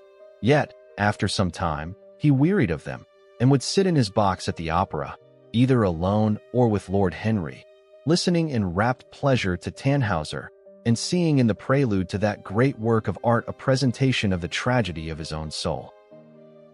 On one occasion he took up the study of jewels, and appeared at a costume ball, as in de Joyeuse, Admiral of France, in a dress covered with 560 pearls. This taste enthralled him for years, and, indeed, may be said never to have left him. He would often spend a whole day settling and resettling in their cases the various stones that he had collected, such as the olive-green chrysoberyl that turns red by lamplight, the cymophane with its wire-like line of silver, the pistachio-colored peridot, rose-pink and wine-yellow topazes, carbuncles of fiery scarlet with tremulous, four-rayed stars, flame-red cinnamon stones, orange and violet spinels, and amethysts with their alternate layers of ruby and sapphire. He loved the red gold of the sunstone, and the moonstone's pearly whiteness, and the broken rainbow of the milky opal. He procured from Amsterdam 3 emeralds of extraordinary size and richness of color, and had a turquoise and a Lavier Roche underscore that was the envy of all the connoisseurs. He discovered wonderful stories, also about jewels. In Alfonso's Clericalis Disciplina, a serpent was mentioned with eyes of real jacinth, and in the romantic history of Alexander, the conqueror of Amathia was said to have found in the Vale of Jordan snakes, with collars of real emeralds growing on their backs. There was a gem in the brain of the dragon, Philostratus told us, and by the exhibition of golden letters and a scarlet robe, the monster could be thrown into a magical sleep and slain. According to the great alchemist, Pierre de Boniface, the diamond rendered a man invisible, and the agate of India made him eloquent. The cornelian appeased anger, and the hyacinth provoked sleep, and the amethyst drove away the fumes of wine. The garnet cast out demons, and the hydropicus deprived the moon of her color. The selenite waxed and waned with the moon, and the malocious, that discovers thieves, could be affected only by the blood of kids. Leonardus Camillus had seen a white stone taken from the brain of a newly killed toad. That was a certain antidote against poison. The bezoar, that was found in the heart of the Arabian deer, was a charm that could cure the plague. In the nests of Arabian birds was the aspalates, that, according to Democritus, kept the wearer from any danger by fire. The king of Ceylon rode through his city with a large ruby in his hand, as the ceremony of his coronation. The gates of the palace of John the priest were made of sardius, with the horn of the horned snake inwrought, so that no man might bring poison within. Over the gable were 2 golden apples, in which were 2 carbuncles, so that the gold might shine by day and the carbuncles by night. In Lodge's strange romance, A Marguerite of America, it was stated that in the chamber of the queen one could behold all the chaste ladies of the world, enchased out of silver, looking through fair mirrors of chrysolites, carbuncles, sapphires, and green emeralds. Marco Polo had seen the inhabitants of Zipangu place rose-colored pearls in the mouths of the dead. A sea monster had been enamored of the pearl that the diver brought to King Perozes, and had slain the thief, and mourned for 7 moons over its loss. When the Huns lured the king into the great pit, he flung it away. Procopius tells the story, nor was it ever found again, though the Emperor Anastasius offered 500 weight of gold pieces for it. The king of Malabar had shown to a certain Venetian a rosary of 304 pearls, one for every god that he worshipped. When the Duc de Valentinois, son of Alexander VI, visited Louis XII of France, his horse was loaded with gold leaves, according to Brantome, and his cap had double rows of rubies that threw out a great light. Charles of England had ridden in stirrups hung with 421 diamonds. Richard II had a coat, valued at 30,000 marks, which was covered with Balas rubies. Hall described Henry VIII, on his way to the Tower previous to his coronation, as wearing a jacket of raised gold, the placard embroidered with diamonds and other rich stones, and a great bauderike about his neck of large balasses. The favorites of James I wore earrings of emeralds set in gold filigrane. Edward II gave to Piers Gaveston a suit of red gold armor studded with jacinths, a collar of gold roses set with turquoise stones, and a skullcap _parseam_ with pearls. Henry II wore jeweled gloves reaching to the elbow, and had a hawk glove sewn with 12 rubies and 52 great orients. The ducal hat of Charles the Rash, the last Duke of Burgundy of his race, was hung with pear-shaped pearls and studded with sapphires. How exquisite life had once been! How gorgeous in its pomp and decoration! Even to read of the luxury of the dead was wonderful. Then he turned his attention to embroideries and to the tapestries that performed the office of frescoes in the chill rooms of the northern nations of Europe. As he investigated the subject, and he always had an extraordinary faculty of becoming absolutely absorbed for the moment in whatever he took up, he was almost saddened by the reflection of the ruin that time brought on beautiful and wonderful things. He, at any rate, had escaped that. Summer followed summer, and the yellow jonquils bloomed and died many times, and nights of horror repeated the story of their shame, but he was unchanged. No winter marred his face or stained his flower-like bloom. How different it was with material things. Where had they passed to? Where was the great crocus-colored robe on which the gods fought against the giants, that had been worked by brown girls for the pleasure of Athena? Where the huge velarium that Nero had stretched across the Colosseum at Rome, that Titan sail of purple on which was represented the starry sky, and Apollo driving a chariot drawn by white, gilt-reined steeds? He longed to see the curious table napkins wrought for the priest of the sun, on which were displayed all the dainties and viands that could be wanted for a feast. The mortuary cloth of King Chilperic, with its 300 golden bees. The fantastic robes that excited the indignation of the Bishop of Pontus and were figured with lions, panthers, bears, dogs, forests, rocks, hunters, all, in fact, that a painter can copy from nature. And the coat that Charles of Orleans once wore, on the sleeves of which were embroidered the verses of a song beginning, "Madam, hey, a sweet out, sir." The musical accompaniment of the words being wrought in gold thread, and each note, of square shape in those days, formed with 4 pearls. He read of the room that was prepared at the palace at Reims for the use of Queen Joan of Burgundy and was decorated with 1,321 parrots, made in broidery and blazoned with the king's arms, and 561 butterflies, whose wings were similarly ornamented with the arms of the queen, the whole worked in gold. Catherine de' Medicis had a mourning bed made for her of black velvet powdered with crescents and suns. Its curtains were of damask, with leafy wreaths and garlands, figured upon a gold and silver ground, and fringed along the edges with broideries of pearls, and it stood in a room hung with rows of the queen's devices in cut black velvet upon cloth of silver. Louis XIV had gold-embroidered caryatids 15 feet high in his apartment. The state bed of Sobieski, King of Poland, was made of Smyrna gold brocade embroidered in turquoises with verses from the Quran. Its supports were of silver gilt, beautifully chased, and profusely set with enameled and jeweled medallions. It had been taken from the Turkish camp before Vienna, and the standard of Muhammad had stood beneath the tremulous gilt of its canopy.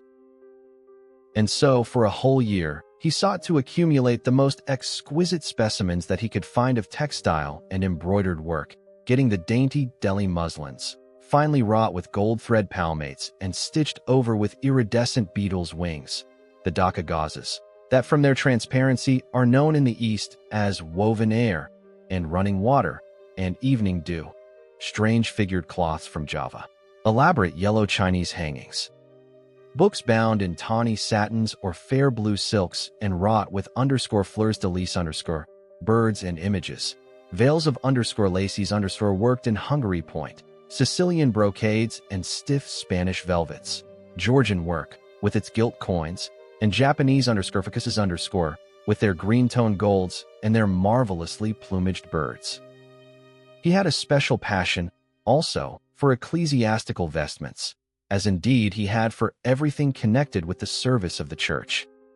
In the long cedar chests that lined the west gallery of his house, he had stored away many rare and beautiful specimens of what is really the raiment of the Bride of Christ, who must wear purple and jewels and fine linen that she may hide the pallid macerated body that is worn by the suffering that she seeks for and wounded by self-inflicted pain. He possessed a gorgeous cope of crimson silk and gold thread damask, figured with a repeating pattern of golden pomegranates set in 6-petaled formal blossoms, beyond which on either side was the pineapple device wrought in seed pearls. The orphreys were divided into panels representing scenes from the life of the Virgin, and the coronation of the Virgin was figured in colored silks upon the hood. This was Italian work of the 15th century. Another cope was of green velvet, embroidered with heart-shaped groups of acanthus leaves, from which spread long-stemmed white blossoms, the details of which were picked out with silver thread and colored crystals. The Morse bore a seraph's head in gold thread raised work. The orphreys were woven in a diaper of red and gold silk, and were starred with medallions of many saints and martyrs, among whom was Saint Sebastian.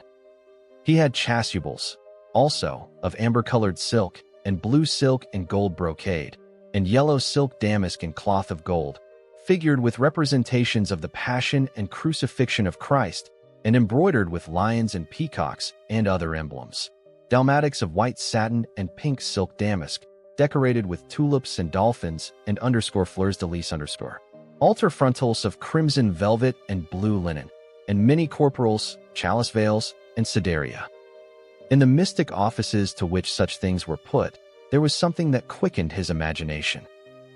For these treasures, and everything that he collected in his lovely house, were to be to him means of forgetfulness, modes by which he could escape, for a season, from the fear that seemed to him at times to be almost too great to be borne.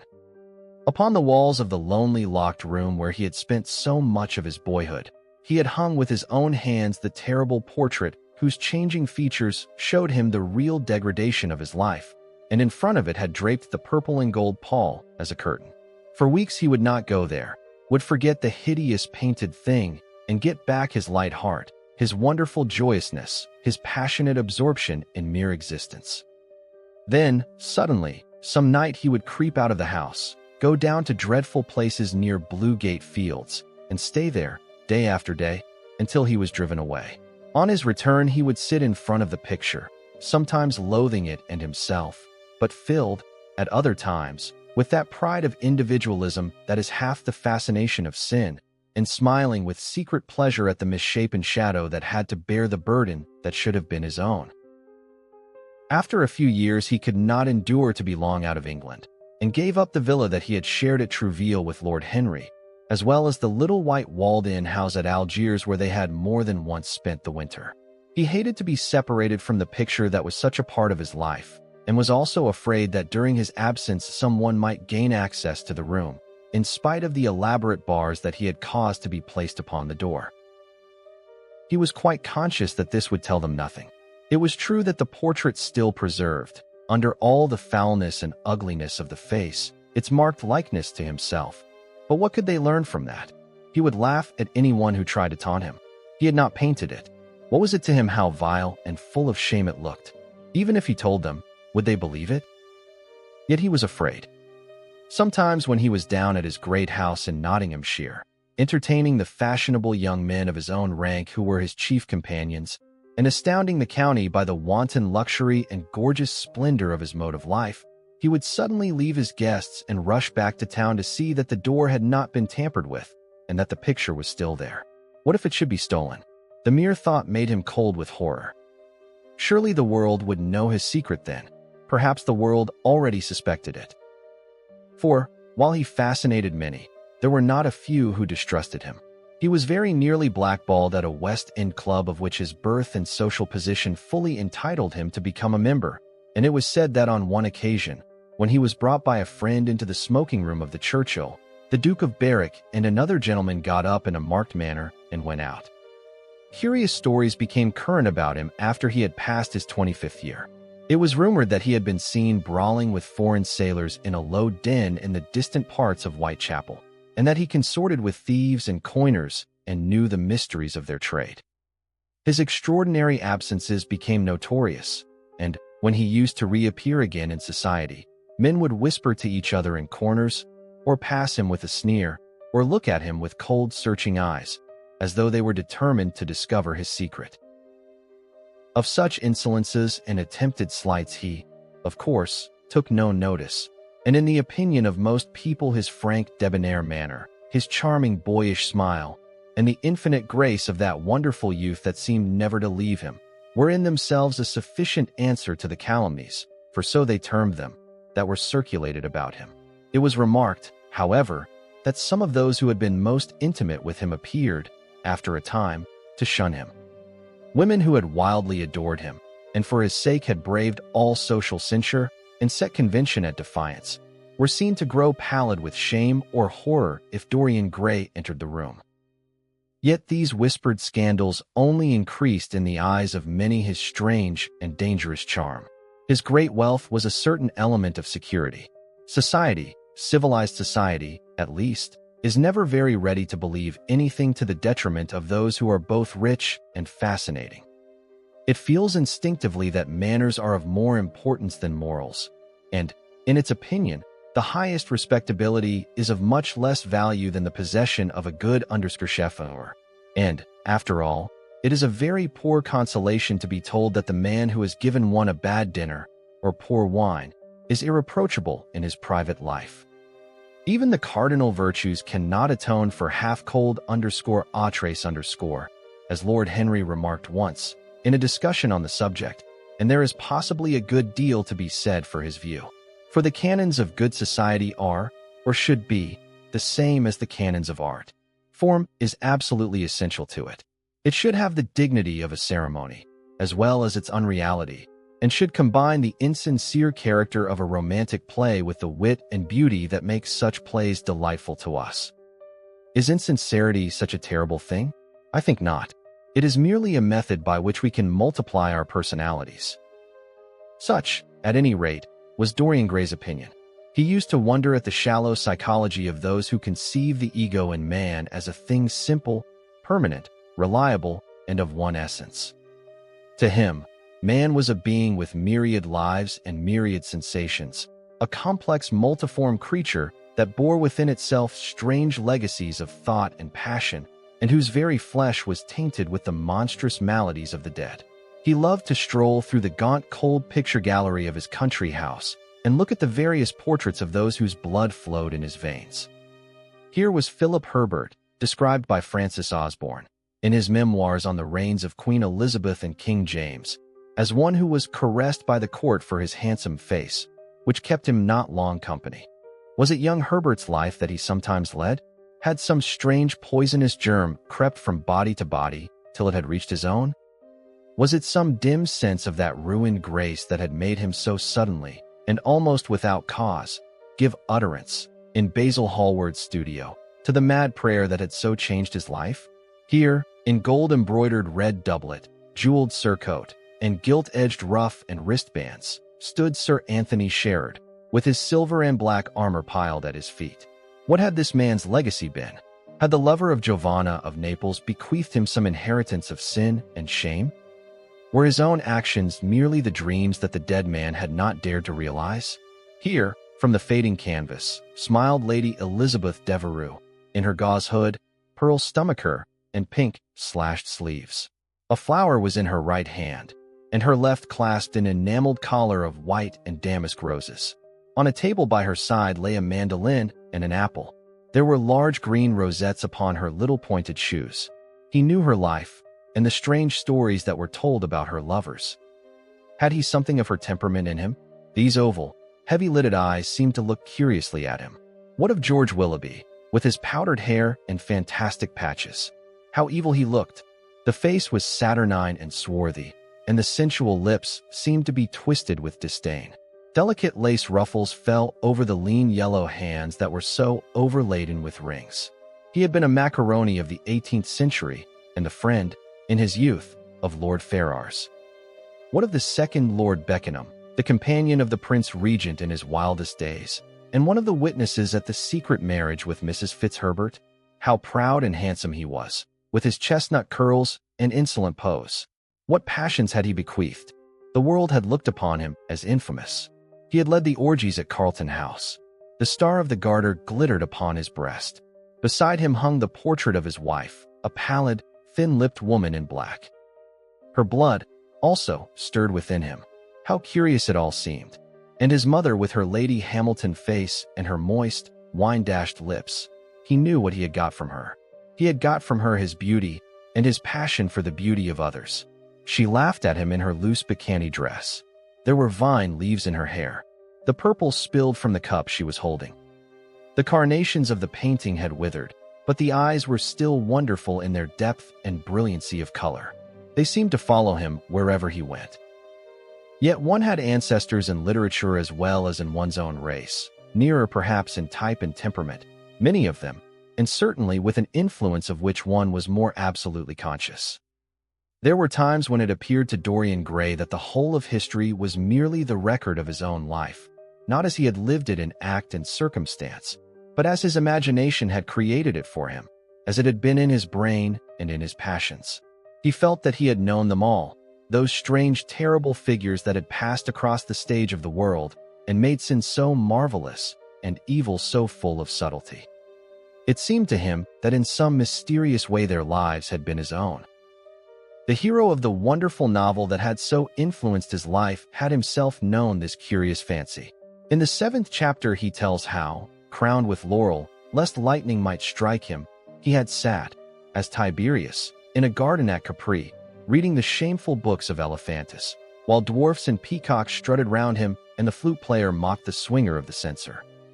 And, as Caligula, had caroused with the green-shirt jockeys in their stables and supped in an ivory manger with a jewel-frontlet horse, and, as Domitian, had wandered through a corridor lined with marble mirrors, looking round with haggard eyes for the reflection of the dagger that was to end his days, and sick with that ennui, that terrible undersidium viator, that comes on those to whom life denies nothing, and had peered through a clear emerald at the red shambles of the circus, and then, in a litter of pearl and purple drawn by silver-shod mules, been carried through the street of pomegranates to a house of gold, and heard men cry on Nero Caesar as he passed by, and, as Elagabalus, had painted his face with colors, and plied the distaff among the women, and brought the moon from Carthage and given her in mystic marriage to the sun.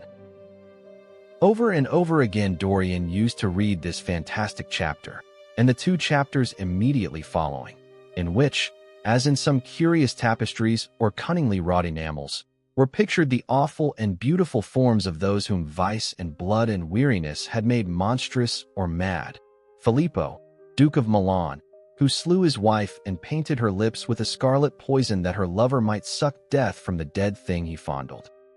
Pietro Barbi, the Venetian, known as Paul II, who sought in his vanity to assume the title of Formosus, and whose tiara, valued at 200,000 florins, was bought at the price of a terrible sin. John Maria Visconti, who used hounds to chase living men and whose murdered body was covered with roses by a harlot who had loved him. The Borgia on his white horse, with fratricide riding beside him and his mantle stained with the blood of Pirato. Pietro Riario, the young Cardinal Archbishop of Florence, child and minion of Sixtus IV, whose beauty was equaled only by his debauchery, and who received Leonora of Aragon in a pavilion of white and crimson silk, filled with nymphs and centaurs, and gilded a boy that he might serve at the feast as Ganymede or Hylas. Ezelin, whose melancholy could be cured only by the spectacle of death, and who had a passion for red blood, as other men have for red wine. The son of the fiend, as was reported, and one who had cheated his father at dice when gambling with him for his own soul, Giambattista Cibo, who in mockery took the name of Innocent, and into whose torpid veins the blood of 3 lads was infused by a Jewish doctor. Sigismondo Malatesta, the lover of Isata and the lord of Rimini, whose effigy was burned at Rome as the enemy of God and man, who strangled Polissena with a napkin and gave poison to Ginevra d'Este in a cup of emerald, and in honor of a shameful passion built a pagan church for Christian worship, Charles VI, who had so wildly adored his brother's wife that a leper had warned him of the insanity that was coming on him, and who, when his brain had sickened and grown strange, could only be soothed by Saracen cards painted with the images of love and death and madness.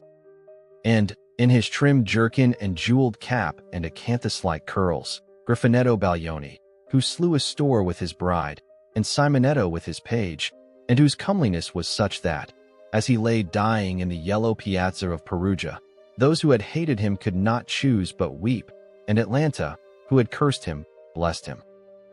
There was a horrible fascination in them all. He saw them at night, and they troubled his imagination in the day. The Renaissance knew of strange manners of poisoning by a helmet and a lighted torch, by an embroidered glove and a jeweled fan, by a gilded pomander and by an amber chain. Dorian Gray had been poisoned by a book. There were moments when he looked on evil simply as a mode through which he could realize his conception of the beautiful. Chapter 12. The Realization. It was on the 9th of November, the eve of his own 38th birthday, as he often remembered afterwards. He was walking home about 11 o'clock from Lord Henry's, where he had been dining, and was wrapped in heavy furs, as the night was cold and foggy. At the corner of Grosvenor Square and South Audley Street, a man passed him in the mist, walking very fast, and with the collar of his gray ulster turned up. He had a bag in his hand. Dorian recognized him. It was Basil Hallward. A strange sense of fear, for which he could not account, came over him. He made no sign of recognition and went on quickly in the direction of his own house. But Hallward had seen him. Dorian heard him first stopping on the pavement and then hurrying after him. In a few moments, his hand was on his arm. "Dorian, what an extraordinary piece of luck.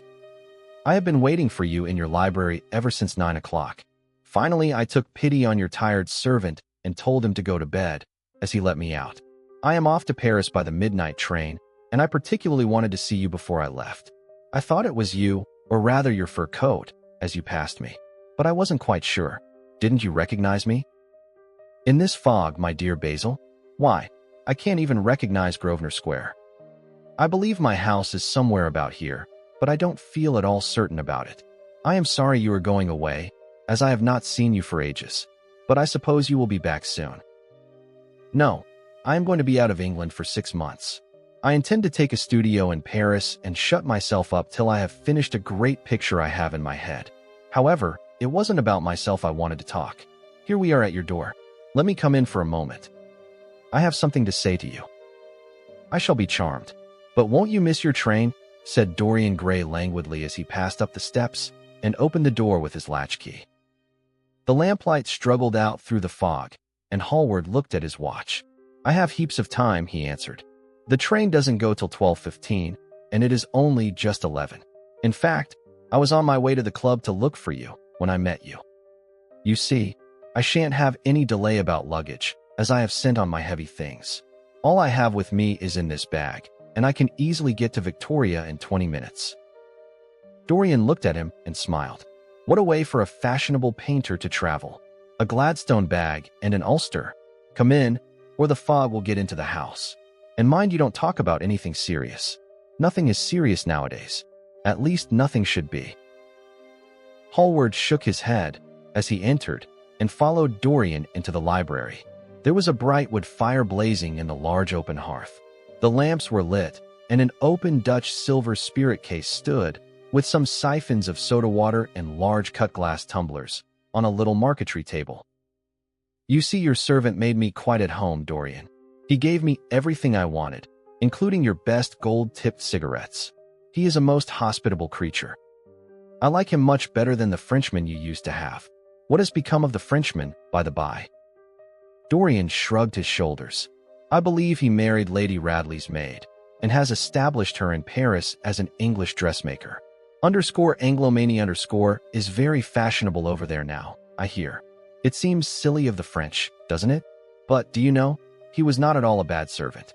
I never liked him, but I had nothing to complain about. One often imagines things that are quite absurd. He was really very devoted to me, and seemed quite sorry when he went away. Have another brandy and soda? Or would you like hock and seltzer? I always take hock and seltzer myself. There is sure to be some in the next room. Thanks. I won't have anything more, said the painter, taking his cap and coat off and throwing them on the bag that he had placed in the corner.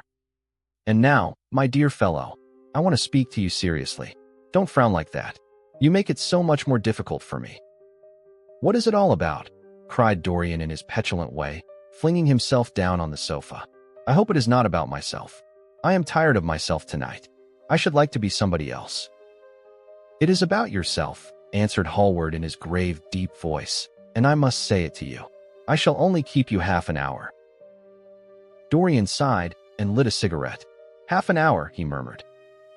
It is not much to ask of you, Dorian, and it is entirely for your own sake that I am speaking.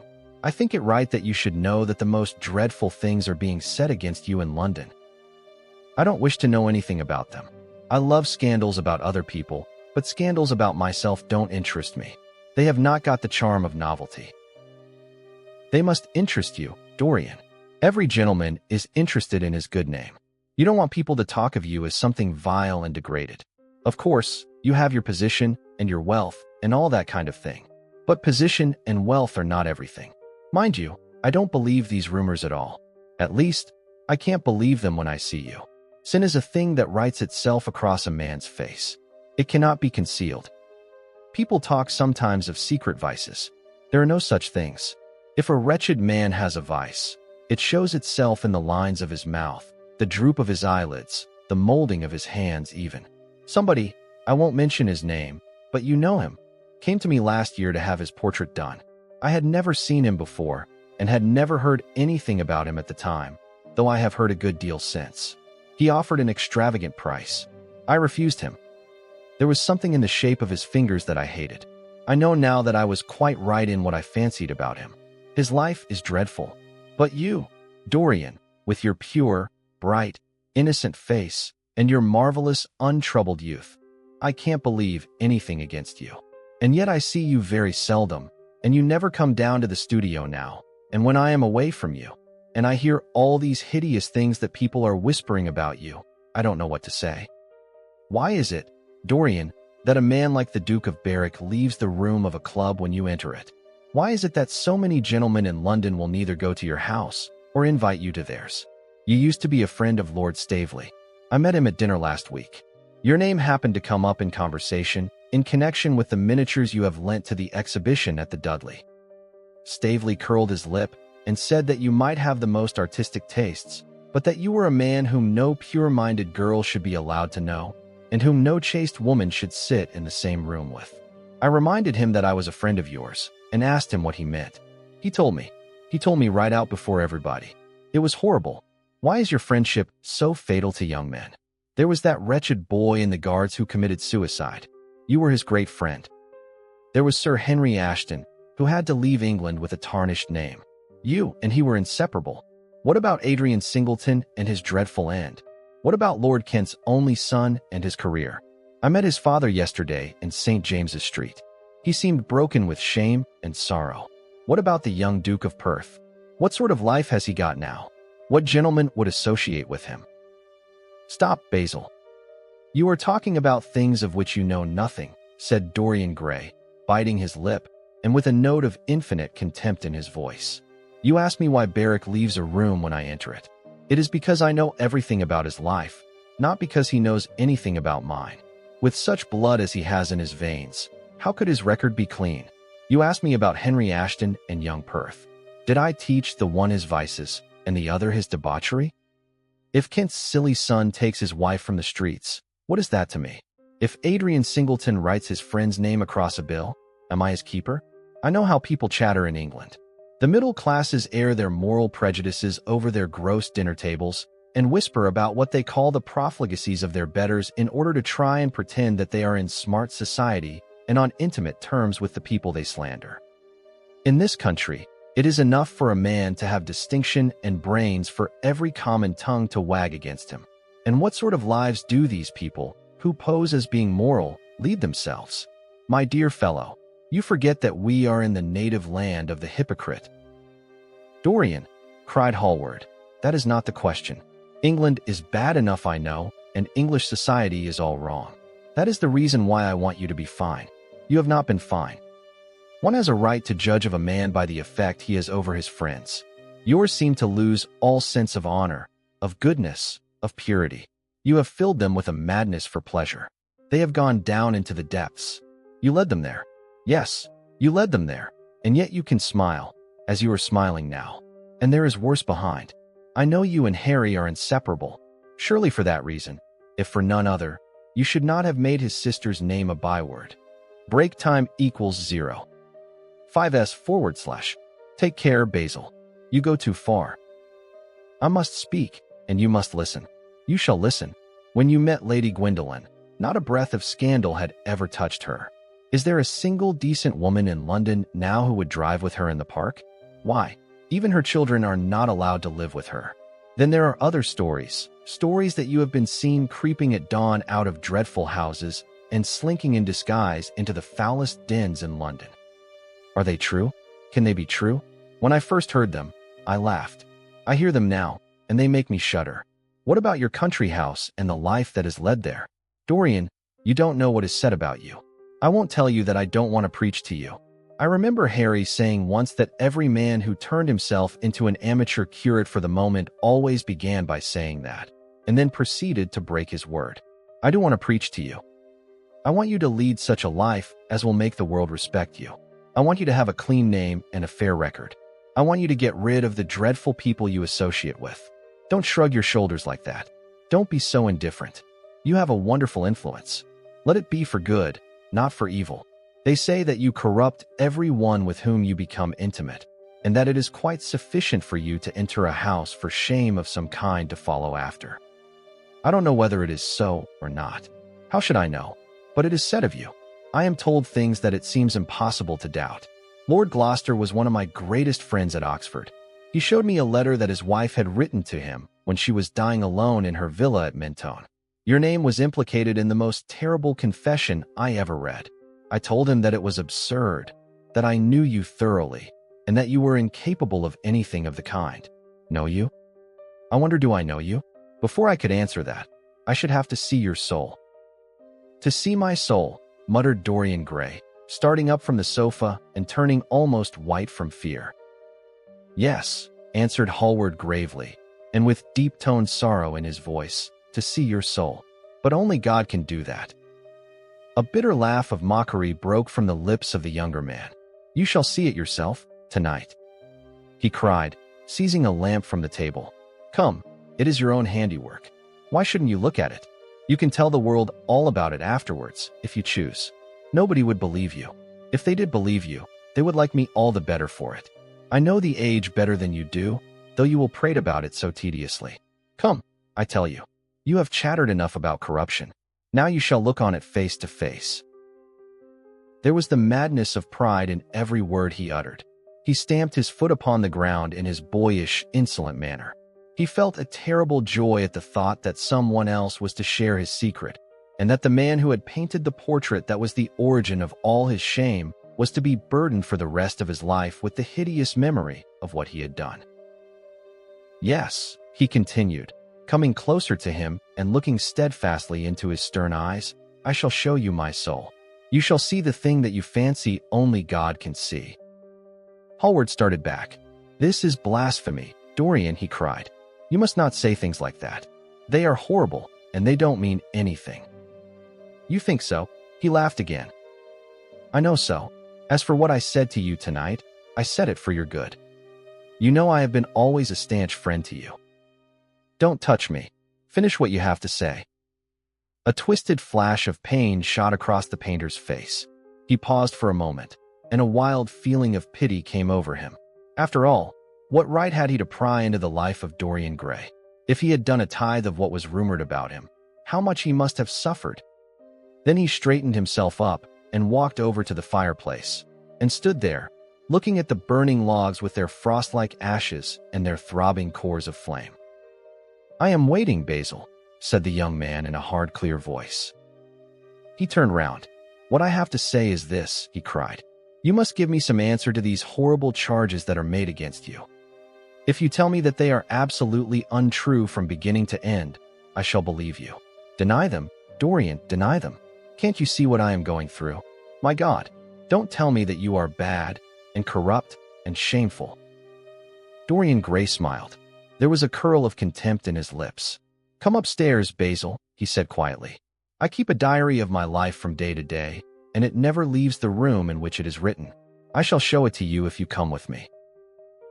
I shall come with you, Dorian, if you wish it. I see I have missed my train. That makes no matter. I can go tomorrow. But don't ask me to read anything tonight. All I want is a plain answer to my question. That shall be given to you upstairs. I could not give it here. You will not have to read long. Chapter 13. The Corruption. He passed out of the room and began the ascent, Basil Hallward following close behind. They walked softly, as men do instinctively at night. The lamp cast fantastic shadows on the wall and staircase. A rising wind made some of the windows rattle. When they reached the top landing, Dorian set the lamp down on the floor and, taking out the key, turned it in the lock. You insist on knowing, Basil? He asked in a low voice. Yes. I am delighted, he answered, smiling. Then he added, somewhat harshly, you are the one man in the world who is entitled to know everything about me. You have had more to do with my life than you think. And, taking up the lamp, he opened the door and went in. A cold current of air passed them, and the light shot up for a moment in a flame of murky orange. He shuddered. Shut the door behind you, he whispered, as he placed the lamp on the table. Hallward glanced round him with a puzzled expression. The room looked as if it had not been lived in for years. A faded Flemish tapestry, a curtained picture, an old Italian _Casson_, and an almost empty bookcase. That was all that it seemed to contain, besides a chair and a table. As Dorian Gray was lighting a half-burned candle that was standing on the mantel shelf, he saw that the whole place was covered with dust and that the carpet was in holes. A mouse ran scuffling behind the wainscoting. There was a damp odor of mildew. So you think that it is only God who sees the soul, Basil? Draw that curtain back, and you will see mine. The voice that spoke was cold and cruel. You are mad, Dorian, or playing a part, muttered Hallward, frowning. You won't? Then I must do it myself, said the young man, and he tore the curtain from its rod and flung it on the ground. An exclamation of horror broke from the painter's lips as he saw in the dim light the hideous face on the canvas grinning at him.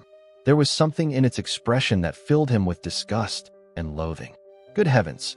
It was Dorian Gray's own face that he was looking at. The horror, whatever it was, had not yet entirely spoiled that marvelous beauty. There was still some gold in the thinning hair and some scarlet on the sensual mouth. The sodden eyes had kept something of the loveliness of their blue. The noble curves had not yet completely passed away from chiseled nostrils and from plastic throat. Yes, it was Dorian himself. But who had done it? He seemed to recognize his own brushwork, and the frame was his own design. The idea was monstrous, yet he felt afraid. He seized the lighted candle and held it to the picture. In the left-hand corner was his own name, traced in long letters of bright vermilion. Break time equals 0. 5s/. It was some foul parody, some infamous ignoble satire. He had never done that. Still, it was his own picture. He knew it, and he felt as if his blood had changed in a moment from fire to sluggish ice. His own picture. What did it mean? Why had it altered? He turned and looked at Dorian Gray with the eyes of a sick man. His mouth twitched, and his parched tongue seemed unable to articulate. He passed his hand across his forehead. It was dank with clammy sweat. The young man was leaning against the mantel shelf, watching him with that strange expression that one sees on the faces of those who are absorbed in a play when some great artist is acting. There was neither real sorrow in it, nor real joy. There was simply the passion of the spectator, with perhaps a flicker of triumph in his eyes. He had taken the flower out of his coat and was smelling it, or pretending to do so. "What does this mean?" cried Hallward at last. His own voice sounded shrill and curious in his ears. "Years ago, when I was a boy," said Dorian Gray, crushing the flower in his hand, "you met me, flattered me, and taught me to be vain of my good looks. One day you introduced me to a friend of yours, who explained to me the wonder of youth, and you finished a portrait of me that revealed to me the wonder of beauty. In a mad moment that, even now, I don't know whether I regret or not, I made a wish, perhaps you would call it a prayer. I remember it. Oh, how well I remember it. No, the thing is impossible. The room is damp. Mildew has got into the canvas. The paints I used had some wretched mineral poison in them. I tell you the thing is impossible." "Ah, what is impossible?" murmured the young man, going over to the window and leaning his forehead against the cold, mist-stained glass. "You told me you had destroyed it. I was wrong. It has destroyed me. I don't believe it is my picture." "Can't you see your ideal in it?" said Dorian bitterly. "My ideal, as you call it." "As you called it?" "There was nothing evil in it, nothing shameful. You were to me such an ideal as I shall never meet again. This is the face of a satyr. It is the face of my soul. Christ, what a thing I must have worshipped. It has the eyes of a devil. Each of us has heaven and hell in him." "Basil," cried Dorian with a wild gesture of despair. Hallward turned again to the portrait and gazed at it. "My God, if it is true," he exclaimed, "and this is what you have done with your life, why, you must be worse even than those who talk against you fancy you to be." He held the light up again to the canvas and examined it.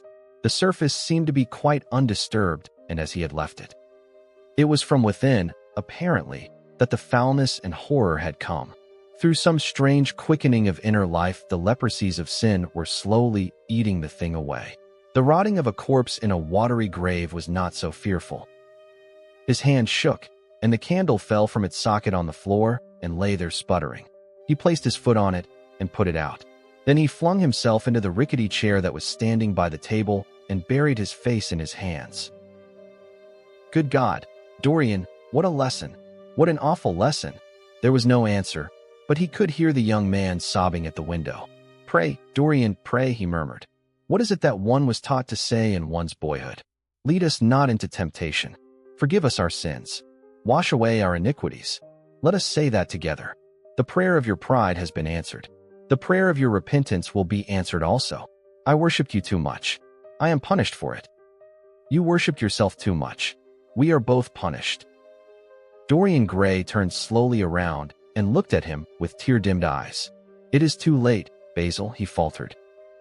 It is never too late, Dorian. Let us kneel down and try if we cannot remember a prayer. Isn't there a verse somewhere? Though your sins be as scarlet, yet I will make them as white as snow? Those words mean nothing to me now. Hush. Don't say that. You have done enough evil in your life. My God, don't you see that accursed thing leering at us? Dorian Gray glanced at the picture, and suddenly an uncontrollable feeling of hatred for Basil Hallward came over him, as though it had been suggested to him by the image on the canvas, whispered into his ear by those grinning lips. The mad passions of a hunted animal stirred within him, and he loathed the man who was seated at the table, more than in his whole life he had ever loathed anything. He glanced wildly around. Something glimmered on the top of the painted chest that faced him. His eye fell on it. He knew what it was. It was a knife that he had brought up, some days before, to cut a piece of cord, and had forgotten to take away with him. He moved slowly towards it, passing Hallward as he did so. As soon as he got behind him, he seized it and turned round. Hallward stirred in his chair as if he was going to rise.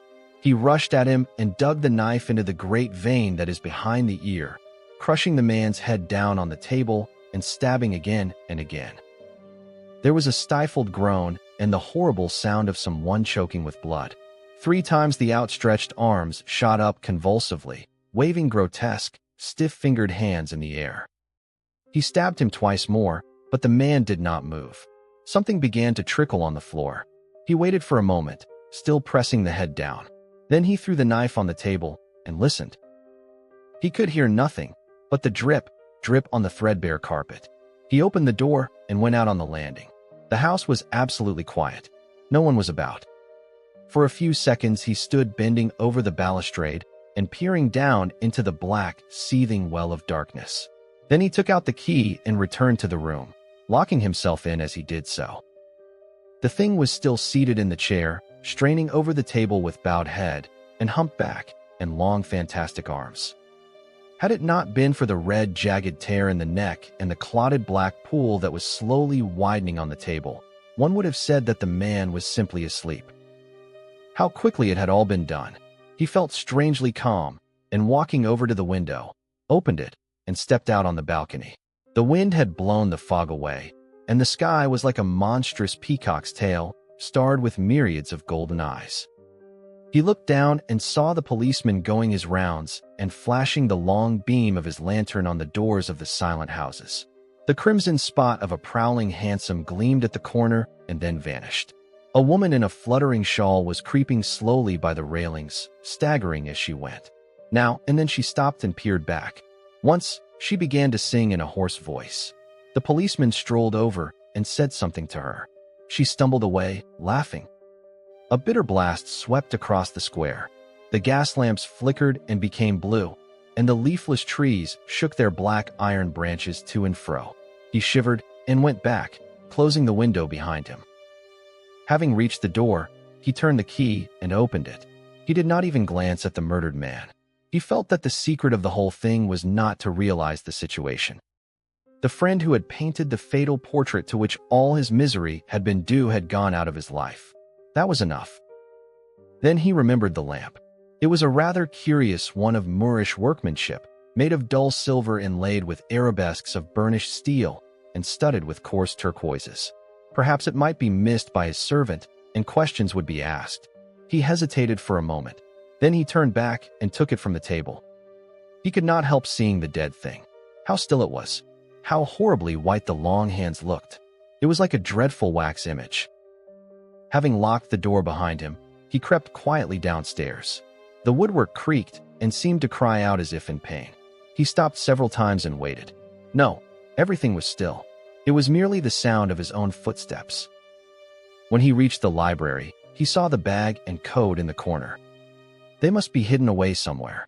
He unlocked a secret press that was in the wainscoting, a press in which he kept his own curious disguises, and put them into it. He could easily burn them afterwards. Then he pulled out his watch. It was 20 minutes to 2. He sat down and began to think. Every year, every month, almost, men were strangled in England for what he had done. There had been a madness of murder in the air. Some red star had come too close to the earth. And yet, what evidence was there against him? Basil Hallward had left the house at 11. No one had seen him come in again. Most of the servants were at Selby Royal. His valet had gone to bed. Paris. Yes, it was to Paris that Basil had gone, and by the midnight train, as he had intended. With his curious reserved habits, it would be months before any suspicions would be roused. Months. Everything could be destroyed long before then. A sudden thought struck him. He put on his fur coat and hat and went out into the hall. There he paused, hearing the slow, heavy tread of the policeman on the pavement outside and seeing the flash of the bullseye reflected in the window. He waited and held his breath. After a few moments, he drew back the latch and slipped out, shutting the door very gently behind him. Then he began ringing the bell. In about 5 minutes, his valet appeared, half-dressed and looking very drowsy. "I am sorry to have had to wake you up, Francis," he said, stepping in. "But I had forgotten my latchkey. What time is it?" 10 minutes past 2, sir," answered the man, looking at the clock and blinking. 10 minutes past 2? How horribly late. You must wake me at 9 tomorrow. I have some work to do." "All right, sir." "Did anyone call this evening?" "Mr. Hallward, sir. He stayed here till 11, and then he went away to catch his train." "Oh, I am sorry I didn't see him. Did he leave any message?" "No, sir, except that he would write to you from Paris, if he did not find you at the club." "That will do, Francis. Don't forget to call me at 9 tomorrow." "No, sir." The man shambled down the passage in his slippers. Dorian Gray threw his hat and coat upon the table and passed into the library. For a quarter of an hour he walked up and down the room, biting his lip and thinking. Then he took down the blue book from one of the shelves and began to turn over the leaves. Alan Campbell, 152, Hertford Street, Mayfair. Yes, that was the man he wanted. This concludes part 2 of the Picture of Dorian Gray. The shadows deepen, the portrait changes, and Dorian's world begins to unravel beneath the weight of his own choices. Thank you for listening with Whispered Pages. Your support keeps these stories alive. Part 3 continues soon, so stay tuned and feel free to explore more Gothic classics while you wait. Until next time, keep the candle lit and the pages whispering.